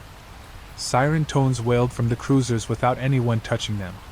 Doors unlocked, lights flashing in rhythm, the vehicles themselves pulled into the roll call. Malik spat grit, his voice hoarse. If we don't end this now, it spreads past the city. Every name, every person, written into its book. Luis's chest heaved. Burn it. The school's still the heart. We burn it down. The officers flinched, one shaking his head. That's arson. Evidence, liability. Look around you. Irene snapped, pointing at the houses where silhouettes gathered at windows, blank-eyed, mouths opening in unison. You want to wait until your name gets called? The ground bucked under them, the glow flaring brighter, the cracks creeping toward the neighborhood. Luis felt it beneath his feet, like veins, pulsing, searching. Malik squared himself, mop handles still clutched like a weapon. We need accelerant. Something to carry fire fast. He turned toward the cruisers. Gas tanks. Radios are compromised already. We use the cars. The younger officer, face pale, voice breaking, stammered. That's a death sentence for all of us if it blows wrong. Malik met his eyes steady. We don't need all of us to live. We just need this thing to die. Luis looked at the dark bulk of Carver, its broken windows glowing faintly blue, and realized the truth. There was no winning without sacrifice. The teacher's voice whispered again, calm as morning roll. "Luis?" And this time, the neighborhood answered with him. Dozens of voices, men, women, children, all crying out from their windows in perfect unison. "Here!" The neighborhood chorus rattled Luis's bones. Familiar voices, neighbors, kids, strangers, layered into one obedient. "Here!" The sound carried too much weight, like the town itself was being pinned into a ledger. Irene covered her ears, eyes wide. "It's pulling them deeper every time it calls. We're out of time." Malik moved fast, ripping open the trunk of a cruiser. He dragged out an emergency fuel can, heavy and sloshing. "This'll spread quick enough if we seed the halls," one officer balked. "You can't be serious. We'll get flattened in the blast." Malik's voice was steady steel. "Better us than the whole city." He shoved the can into Luis's hands. "You know the wiring. You'll know where to pour." Luis's palms slicked with sweat around the metal. His mind replayed every corridor, every splice he'd seen. Fuel in the ducts. The crawl where the veins run. Burn the roots, not just the branches. The man's voice slipped from the nearest horn, dry and mocking. "Arson? How naughty!" Straight to detention. The pavement cracked wider under their boots. A blue glow reached for the nearest house, licking at its foundation. Inside, silhouettes sat down in unison, as though invisible desks had been pulled out for them. Luis's throat closed. "If we don't do this now, they'll never get back up." Irene grabbed another can from the trunk, jaw set. "Then let's burn it clean." The officers exchanged a look, fear written plain. One finally whispered, "God help us," and snatched a third can. They sprinted toward Carver's yawning doors, the building groaning as though aware. The bell shrieked again, each toll bending the air. The doors tried to swing shut, but Malik jammed the mop handle through the handles like a brace, buying them seconds. Inside, the halls throbbed with blue veins, the desks reassembling from splinters, nameplates glowing brighter. The teacher's voice called from the ducts, calm as ever. "Take your seats." Luis splashed fuel across the walls, across the copper roots that crawled like veins into the plaster. Irene soaked the lockers, papers inside fluttering like wings. The officer doused the stairwell, gasoline pooling down toward the basement.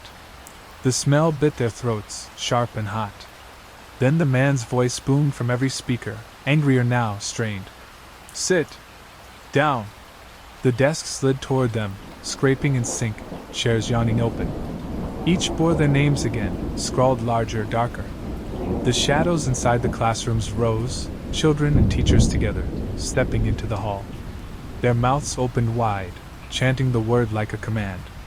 "Sit! Sit! Sit!" The hallway filled with shadows, their forms sharpening in the blue glow. Children's faces half-formed, teachers' smiles wide and glassy. Every voice blended into the single word. "Sit!" Luis staggered back, fuel sloshing across the tiles. His throat felt like it wanted to echo them, to say it too, but Irene's hand on his arm kept him upright. Malik snapped a flare from the officer's belt, the bright red sparks spitting light through the gloom. "Time to burn attendance." The man's voice roared from the ducts, strained with fury. "You'll kill them! Every name! Every child still present! Then let them go!" Malik barked back. He hurled the flare onto the slicked floor. The gasoline caught with a humph, fire racing across the veins of copper like fuses. Flames licked upward, racing into lockers, into ducts, into every crooked seam. Smoke poured thick, choking, but it was real, solid, alive in a way the shadows weren't. The children shrieked as fire climbed their shapes, dissolving them into ash and screams. The teachers tried to swing their pointers like weapons, but flame ate through them, leaving nothing but outlines of smoke. The building howled. Not creaking, not settling, screaming. Glass shattered down the hall, flames bursting through windows, tongues of fire finding oxygen. Irene dragged Luis toward the exit. "Go!" But the desks blocked the vestibule, sliding together in a barricade, each one bearing their names, carved deeper now: Luis, Irene, Malik. The wood itself burned but refused to collapse, the letters glowing white-hot. The PA crackled to life, warped by heat, the teacher's voice breaking into static but still commanding. "Luis? Sit down." Luis's mouth opened against his will.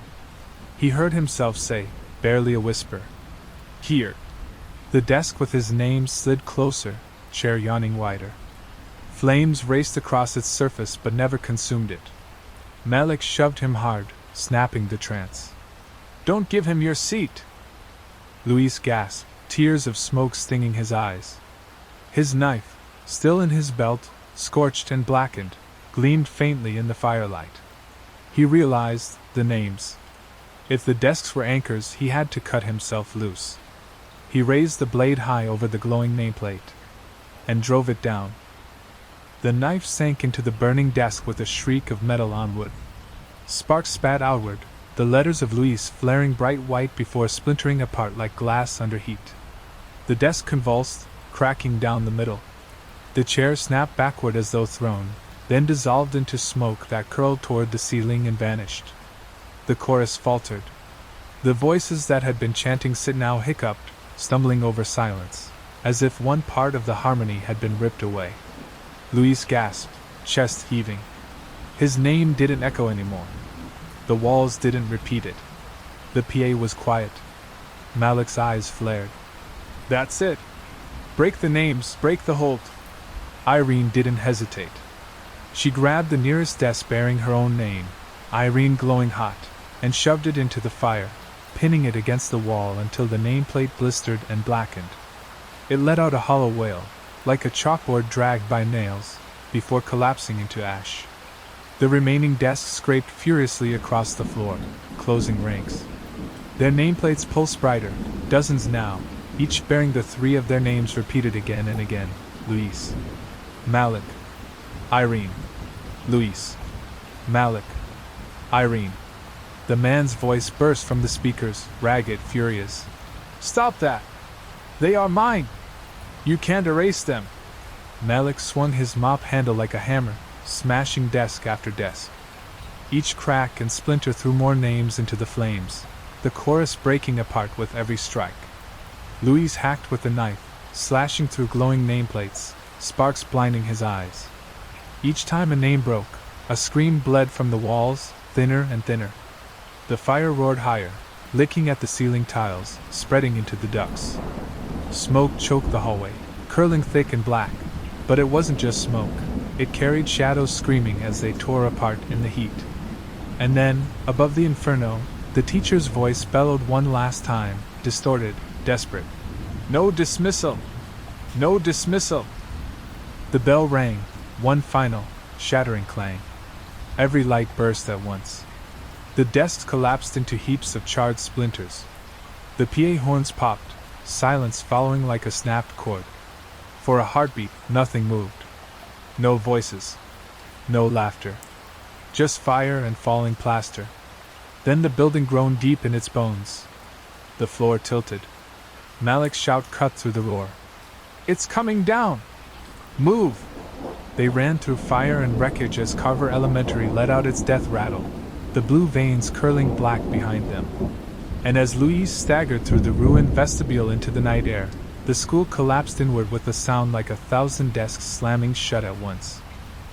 They stumbled into the night as Carver Elementary folded in on itself, walls collapsing like lungs exhaling their last. Windows burst, vomiting fire into the sky. The roof caved, sending sparks whirling up in a fiery cyclone. The ground shook beneath their boots. Heat washed over them, so hot Luis felt his skin tighten. He and Irene fell together to the asphalt, coughing, while Malik dragged them farther back with brute force. Sirens wailed from the surrounding blocks, fire trucks, ambulances, squad cars converging, but none dared cross the glowing fissures that still pulsed faintly around the school's skeleton. The officers who had fled earlier stood pale in the floodlights, shielding their faces from the inferno. For the first time in hours, there were no voices from the PA, no teacher calling names. Only the roar of fire consuming wood and wire and paper. Irene wiped ash from her face, eyes wide. Did we end it? Louise stared at the blaze, chest heaving. The desks, the shadows, the voices, they were gone. But his gut twisted. We cut the names. Burned the rosters. That should have broken the hold. Malik sank to one knee, mop handle still clenched in his hand, its head scorched to nothing but wire. Should have, he said flatly. His eyes never left the collapsing ruins. The flames held higher, then dropped suddenly, collapsing inward as the last beams buckled. In the sudden hush, the firelight flickered strangely, like the remnants of desks burning in neat rows, nameplates glowing for an instant before crumbling. Luis closed his eyes, praying for silence to hold. But then, from deep under the rubble, faint and patient, came a single sound. A bell. One clean, perfect strike. Every radio on the cruisers crackled alive at once. The teacher's voice spilled out, weak but clear, carried on static like chalk across a board. See you tomorrow? The radios clicked off. The night was silent again, except for the sound of paper fluttering through the air. Ashes and burned roster pages swirled upward in the rising heat, scattering across the neighborhood like dark snow. Some landed on Luis's boots. He bent down, trembling, and picked one up. Even burned and half gone, the letters were unmistakable. His name, written 3 times. And beneath it, faint but visible, a 4th line waiting. Blank. Ash drifted over the street in a steady fall, coating the squad cars and settling on the shoulders of the officers like snow from a black sky. Luis clenched the burned roster page until it crumbled in his palm. The blank line at the bottom gnawed at him. A waiting space. A seat not yet filled. Irene's hand touched his. She was trembling, but her voice stayed steady. It's over, Luis. We destroyed the building. But even as she said it, a faint static bled from the houses across the street. Porch lights flickered in rhythm with something unseen. A child's voice rose from a crack-open window, clear and obedient. Here. Luis's heart clenched.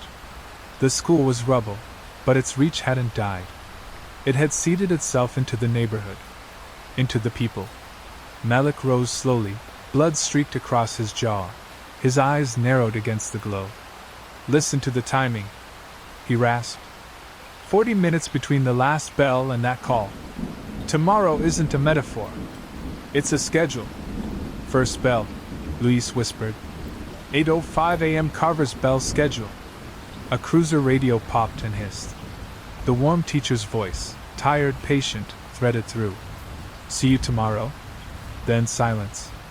They stood there until the fire crews pushed them back and the EMTs wiped soot from their faces. None of the neighbors came outside. Luis watched silhouettes move behind curtains and felt the same pull he'd felt in the hallway. The gravity of a chair with his name on it. We have until morning, Malik said. If it calls the whole block, they'll sit. They won't stand up again. How do you beat attendance? Irene asked. You can't tell an empty room to be empty. Luis looked at the ruins, at the ragged mouth where the front doors had been. You don't argue with attendance, he said. You dismiss class. Malik's head turned. Irene's eyes found his.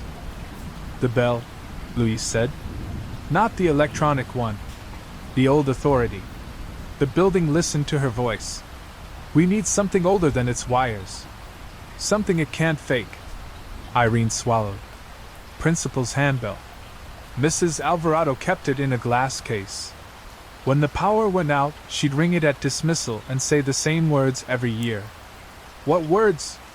Malik asked. Irene closed her eyes, searching. Carver Coyotes, you're dismissed. Go home. Go into the sun. She opened them. I can almost hear her say it. Luis nodded, a plan taking shape like a wiring diagram in his head. District warehouse. Archives. If that bell exists, it's there. We find it before dawn. Behind them, the rubble sighed. A single ding sounded from somewhere under the ash. Light, almost playful. The officers flinched. Malik wiped his face, set his shoulders. Then we move. We've got a night to break a school. They headed for his SUV. As Luis climbed in, ash flurried through the open door and landed on his thigh. Another chip of roster, edges burnt, letters warped. His name blurred there, and underneath it, in the blank line, a shadow of ink beginning to form, as if a hand he couldn't see were lowering to write. He crumpled it and shut the door. Warehouse, Malik said to the windshield. Now. The SUV's engine turned over. On the radio, between dead channels, a child's whisper rode the static, almost tender. Present. Luis stared at the road ahead and tried not to hear himself answering. The district warehouse sat on the edge of town, a lone metal barn with a corrugated sigh. Midnight made it lonelier, the yard lit by 2 sodium lamps, everything jaundiced and tired. Malik badged them in with hands that shook only after the lock clicked. Inside smelled like old paper and lemon cleaner. Rows of shelving stretched into the dim, boxes of report cards, decommissioned projectors, rolled maps, plastic bins of trophies and marching band plumes. Irene moved like a person in a church. Artifacts are in C aisle, she whispered. Principal stuff, retired teachers' boxes. They boxed Carver last summer for renovation. They found the Carver pallet wrapped in film, a glass display case cracked at one corner, a shoebox labeled Alvarado, Room 1, and a framed photo of first graders grinning under a hand-painted coyote. The handbells sat in the case on a velvet square, brass gone dull, handle worn into a shine where fingers had lived for years. A card beneath it read in careful script, 4 power outages and last days. Luis lifted the case. The bell was heavier than it looked. When he tipped it, the clapper rattled with a patient metal hunger. A sound shifted above them, air moving through ductwork that should have been still. Malik's head snapped up. The emergency exit sign flickered, once, twice. Not here, Irene said, voice tightening. Please, not here. From somewhere in shelving, a tinny speaker squeaked awake. A thrifted classroom radio, someone had bumped its dial. The warm teacher's voice rose out of it like a ghost waking. Good morning, Carver. Luis's skin pebbled. He snapped the radio's plug from the strip with a savage tug. Silence returned, too quick, like the room was holding its breath. He tucked the bell under his arm. We'll use the cruiser's loudhailers. The bell rings. We speak her words over it. We don't let the system answer for anyone. We need a place to stand where everyone can hear, Malik said. Field by the ruins. And we need bodies, officers to knock on doors, keep folks on porches, eyes open. If they start to sit, we pull them up. Irene's gaze snagged on the shoebox. She opened it gently. Inside lay a stack of laminated cue cards, edges thumb soft. She held the top one to the light. Dismissal, last day. Carver Coyotes, you're dismissed. She read, voice small. Go home. Go into the sun. Be safe. We'll see you next year. Beneath, a ring icon drawn in pen, 3 bells. 3 rings, Luis said. We do it that way. A chill draft slid along the floor like a snake. The motion sensor at the far end clicked the lights on. For a heartbeat, the aisles looked crowded, rows of small figures between shelves. Then it was just stacked chairs. Malik closed the box, jaw set. We've got what we came for. They moved for the door. The warehouse's steel rolled and popped like an old ship. As Malik keyed the alarm, the panel glitched. The red LED pulsed in a slow, bell-like rhythm. From outside, the wind carried a voice so faint it could have been imagined. Luis heard it anyway. Luis? He shoved the bell into his jacket and didn't answer. Dawn was still hours off. The city felt held in a long inhale. Malik's SUV cut through empty streets while Luis cradled the bell in his lap, palms buzzing. Irene gripped the cue card like a prayer. At the ruins, floodlights had been set. Fire crews hosed down hotspots that hissed and coughed. The blue glow in the fissures had cooled to sooty veins. Officers gathered near the tape line, faces hollowed by the night. Malik pulled the loudhailer from a cruiser and tested it. His voice came out brassy and real. It's not the school system, he said. It can't answer through this unless we let it. The radios on the belts around them hissed. A dispatcher tried to raise units, but the signal warbled, blending with another frequency that licked the edges of every sentence. Report to present, all units. Kill the handheld, Malik ordered. Landline only. They began dropping radios into the open trunk like rattlesnakes into a bin. Irene noted the paling sky. We've got maybe 2 hours. They split into teams. 2 officers fanned along the block to knock on doors, ask people to come out onto porches at first light, and do not sit. Another pair laid flares. Malik positioned the cruiser at the foot of the ruins, loudhailer on the roof.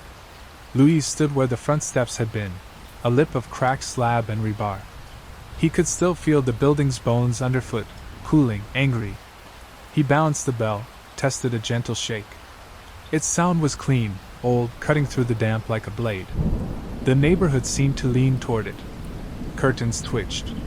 A porch light blinked twice, then steadied, as though choosing a side. Irene climbed up beside him, card in hand. I don't sound like her. You sound like you, Louise said. That's who's left. They rehearsed it, 3 rings, then the words. The first time, Irene's voice faltered. The second time, it found its own timbre, not Mrs. Alvarado's warmth but something flintier, a custodian's authority, the person who turns the key in the morning and locks the door at dusk. When she finished the third run, a whisper threaded out of the rubble behind them. Dismissed. Malik's head jerked up. We woke it. Louise set his jaw. Good. Let it listen. The horizon bled gray. Birds tried a few notes, uncertain. An ambulance far away sighed. The world was remembering itself. On the slab, Louise felt the familiar itch, his name moving somewhere it didn't belong. He pictured the blank line filling, black ink scripting him into a ledger he'd spent his whole life avoiding. The bell's handle was smooth under his fingers, a groove worn by another hand and another authority. He took that groove. Whatever it asks, Malik said, voice low. Don't answer. I won't, Louise said. He hoped he wasn't lying. When the sun finally cracked the rooftops, it did it the way it always had, quiet, without permission. Cool light poured into the ruins and made the ash wink like 1,000 mute eyes. At exactly 8:05, every porch light on the block flickered. Doors opened. People drifted out in pajamas and coats, mugs cradled, faces puzzled, pulled by a pressure they didn't have words for. Kids pressed their palms to railings and stared, not fully awake. The speaker poles around the site were fused and dead. The cruiser's loudhailer sat ready. The bell in Louise's hand felt hot. Static crawled up from storm drains, from twisted rebar, from the coppery dust itself. It cohered all at once into the warm voice they knew too well. Good morning, Carver. The crowd on the porches answered like a choir that had been practicing all its life. Here. Some mouths didn't move, but their voices came anyway, stolen from radios and doorbells, from baby monitors, from the hum in the wires. Louise lifted the bell. Irene squeezed his elbow. Malik raised the hailer. The voice called. Martinez? The family on the corner jerked as one. A child's voice burst from their ring camera. Here. When? The answer rolled back from the gutters of 3 houses at once. Here. No, Malik said. Louise rang the bell. Once. Twice. 3 times. The sound wasn't loud, but it was exact, a tone that didn't need amplification. Heads turned, even the ones under the worst pull. Irene stepped into the hailer's mic. Her voice rang out over the ash, over the wires, into the morning. Carver Coyotes, you're dismissed. Go home. Go into the sun. Be safe. She paused the way the card told her to, then found her own finish. No more roll. The neighborhood wavered. A few people blinked. A child on a stoop frowned, looked at his hands as if they belonged to him again. The warm voice came again, slightly thinner. Louise? Louise didn't speak. The bell's handle dug into his palm. He lifted it and rang once. The name collapsed back into static before the system could answer for him. Malik's laugh was joyless and bright. It hates that. The ruins shivered, blue veins trying to wake. The voice pressed harder, calling names faster, skipping, doubling back, trying to get ahead of the bell. Louise kept ringing, short, precise strokes that broke each call's cadence. Irene repeated the dismissal, louder, clearer, her words knitting a different law over the street. Porch by porch, people straightened. Some sobbed. Some clutched each other. When the voice called them, a handful shouted back, hoarse. Not present. The phrase didn't echo. It just hung in the air like a new rule learning how to stand. The ground under the slab groaned. The warm voice frayed. Somewhere inside the rubble, a second bell answered, sullen, out of tune. Keep going, Malik said. It's not done. The system adapted. It stopped asking for families clustered together and began plucking names at random from mailboxes, from DNS leases, from the chalk of memory. The responses came from anything with a speaker. Microwaves beeped here, a baby toy warbled here, a smart thermostat whispered here in a voice it wasn't programmed to have. Louise rang between each call, cutting the rhythm into unusable slices. The bell's tone laid threads across the street that the static couldn't quite cross. He felt sweat run cold down his back despite the morning heat. His cut palms slicked the handle. Irene's voice grew hoarse but held. You're dismissed. Go home. Go into the sun. She'd stopped reading and was speaking now, eyes scanning faces, choosing to say it to them. Stand up. Don't let anything sit you down. You have chores. Coffee to make. A bus to miss on purpose. You're dismissed. Laughter pealed from the rubble. Too many children, too near. A figure climbed onto a remaining slice of wall, thin as a page, wearing a torn high-vis vest and a grin that belonged to the dark. The recorder he'd fused to the system burned a dead red at his palm, but he didn't need it now. He opened his mouth and the warm voice came out like smoke. Last call. Louise? Louise lifted the bell and didn't ring. He stared at the man until the grin thinned. You're late, Louise said softly, and rang once, twice, 3 times, drowning the name before the answer could form. The man's smile curdled. He spoke a different name, Malik's. The bell cut that too. Irene's words rode the tone like a current. In the windows across the way, movement loosened. People stepped back from chairs they hadn't meant to approach. A kid in SpongeBob pajamas raised both hands like he just remembered a song and yelled over his porch rail. School's out! The street laughed. Real laughter this time, thin, shaky, but owned. The man tilted his head as if curious about fire. He spread his hands to show how empty they were, how unnecessary. The ground beneath him pulsed. The blue veins along the slab brightened like angry eyes. Don't look at him, Irene said through the hailer, not to taunt but to teach. Look at me. To me. Right here. You're dismissed. Porches met her gaze. A woman on the corner nodded once like a parent agreeing to try. The chorus and the wires hiccuped and fell a note off-key. Louise rang again, and again. The bell's tongue struck brass and loaded the morning with a pattern older than copper. For a breath, the street remembered church on Sundays, ice cream trucks, the train downtown, bells that meant go, not stop. The man's smile broke, not in sorrow, but in hunger. He leaned forward, and when he spoke, it wasn't the warm teacher's voice. It was Louise's mother's voice again, low and tired and perfect. Mijo? Sit for me. The bell trembled in Louise's hand. For a heartbeat, he almost did. The porch rail under Louise's fingers saved him. Splinters bit his knuckles and pain cut a fresh path through the fog. He rang the bell, once, hard enough to sting. The tone didn't make the voice stop, it made it falter. Irene didn't wait for him to find words. She filled the loud hailer with her own. Not today! You're dismissed, Louise. Go home. Go into the sun. She stepped closer, shoulder pressed to his. You hear me? Go home. The false mother's voice thinned, like breath running out. The man's grin flattened. There's always a parent, he said, and now his mouth matched the sound, dry, papery, a book that resented being closed. There's always a bell. Malik mounted the slab with them, mop handle in one hand, the other on the hailer's roof clamped to steady it. He didn't speak into it. He just stood, big and breathing, and made the platform feel like a place that belonged to the living. Call it, he told Irene. One more time. Irene's voice broke and mended in a single breath. She rang the handbell twice herself, then spoke, not reading, not performing. Carver Coyotes, you're dismissed. Go home. Go into the sun.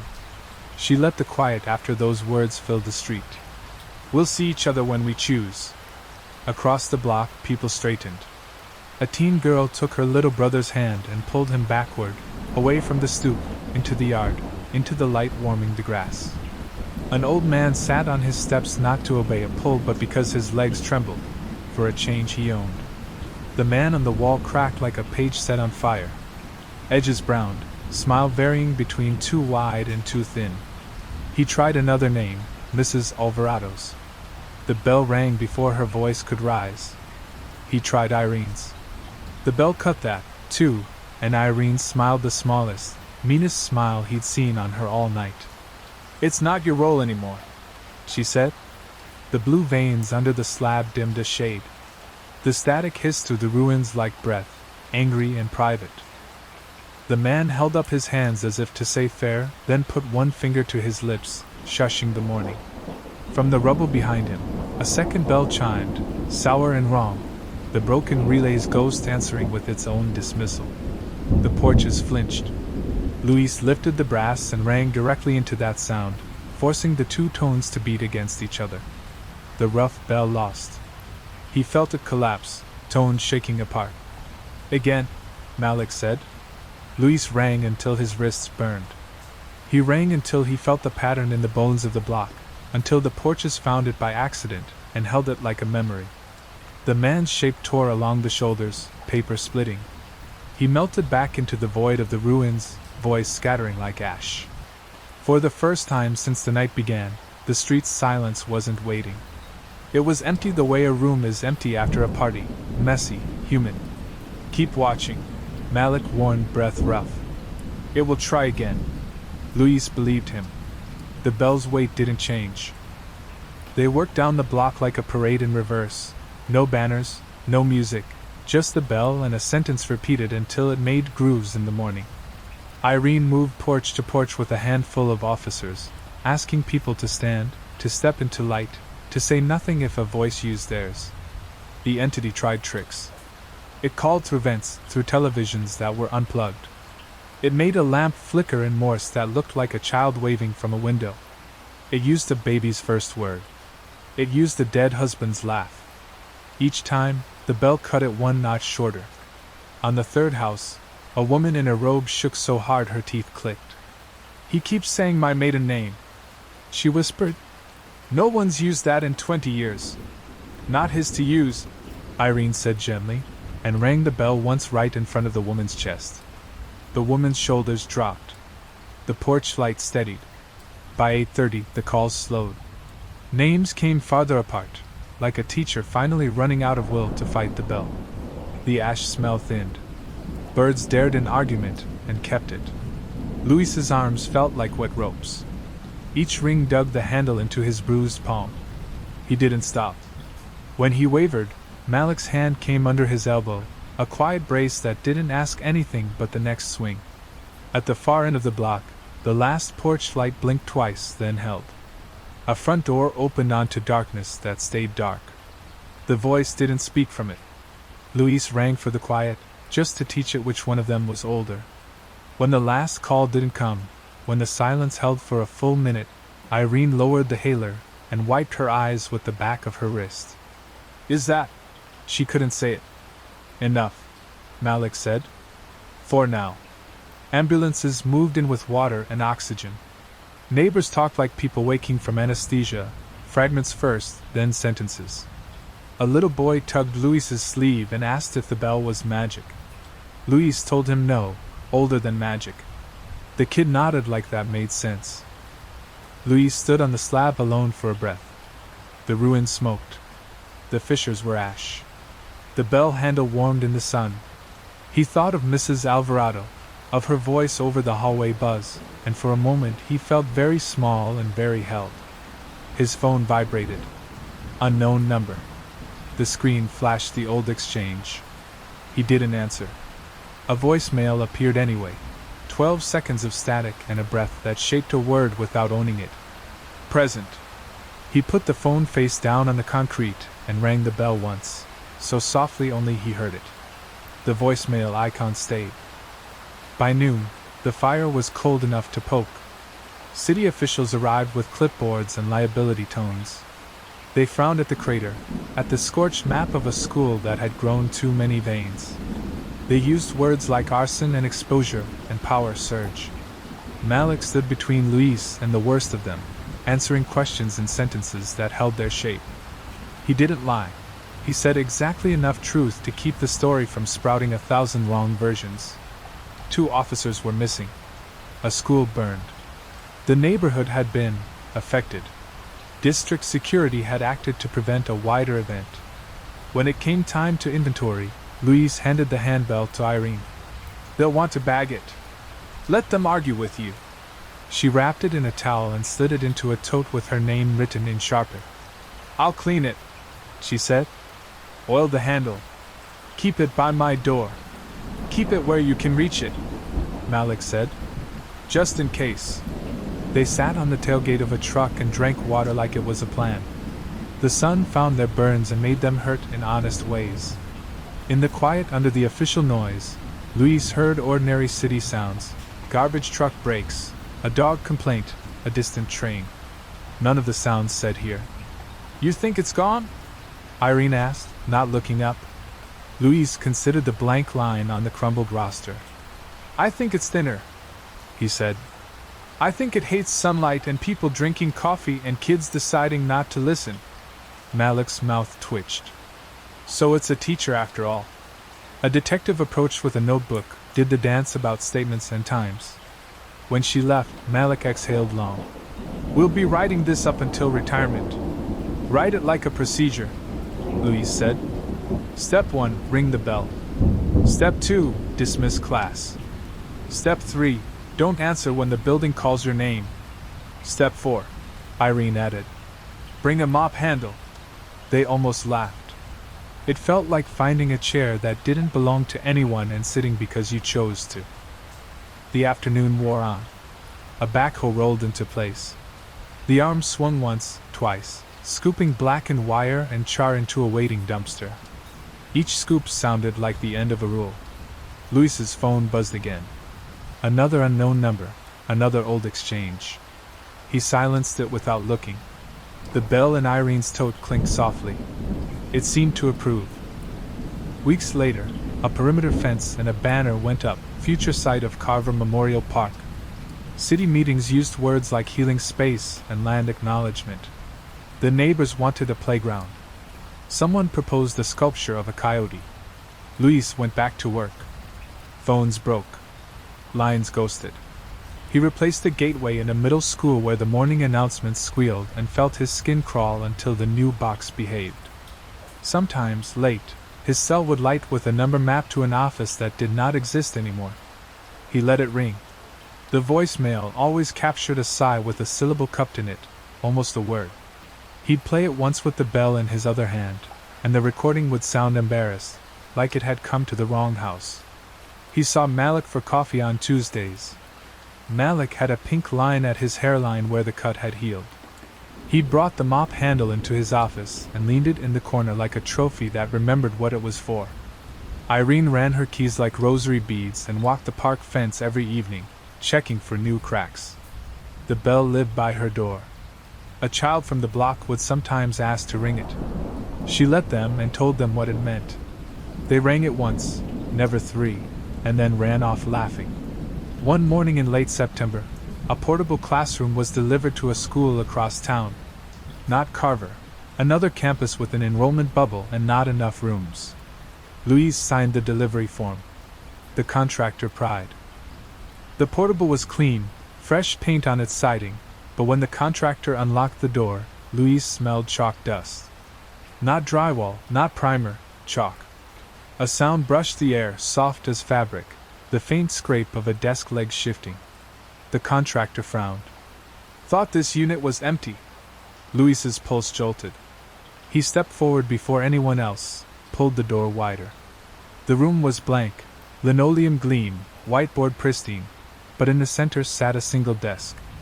No chair, no papers, just the desk, wood pale as bone. On its front, taped in neat black letters, was a nameplate.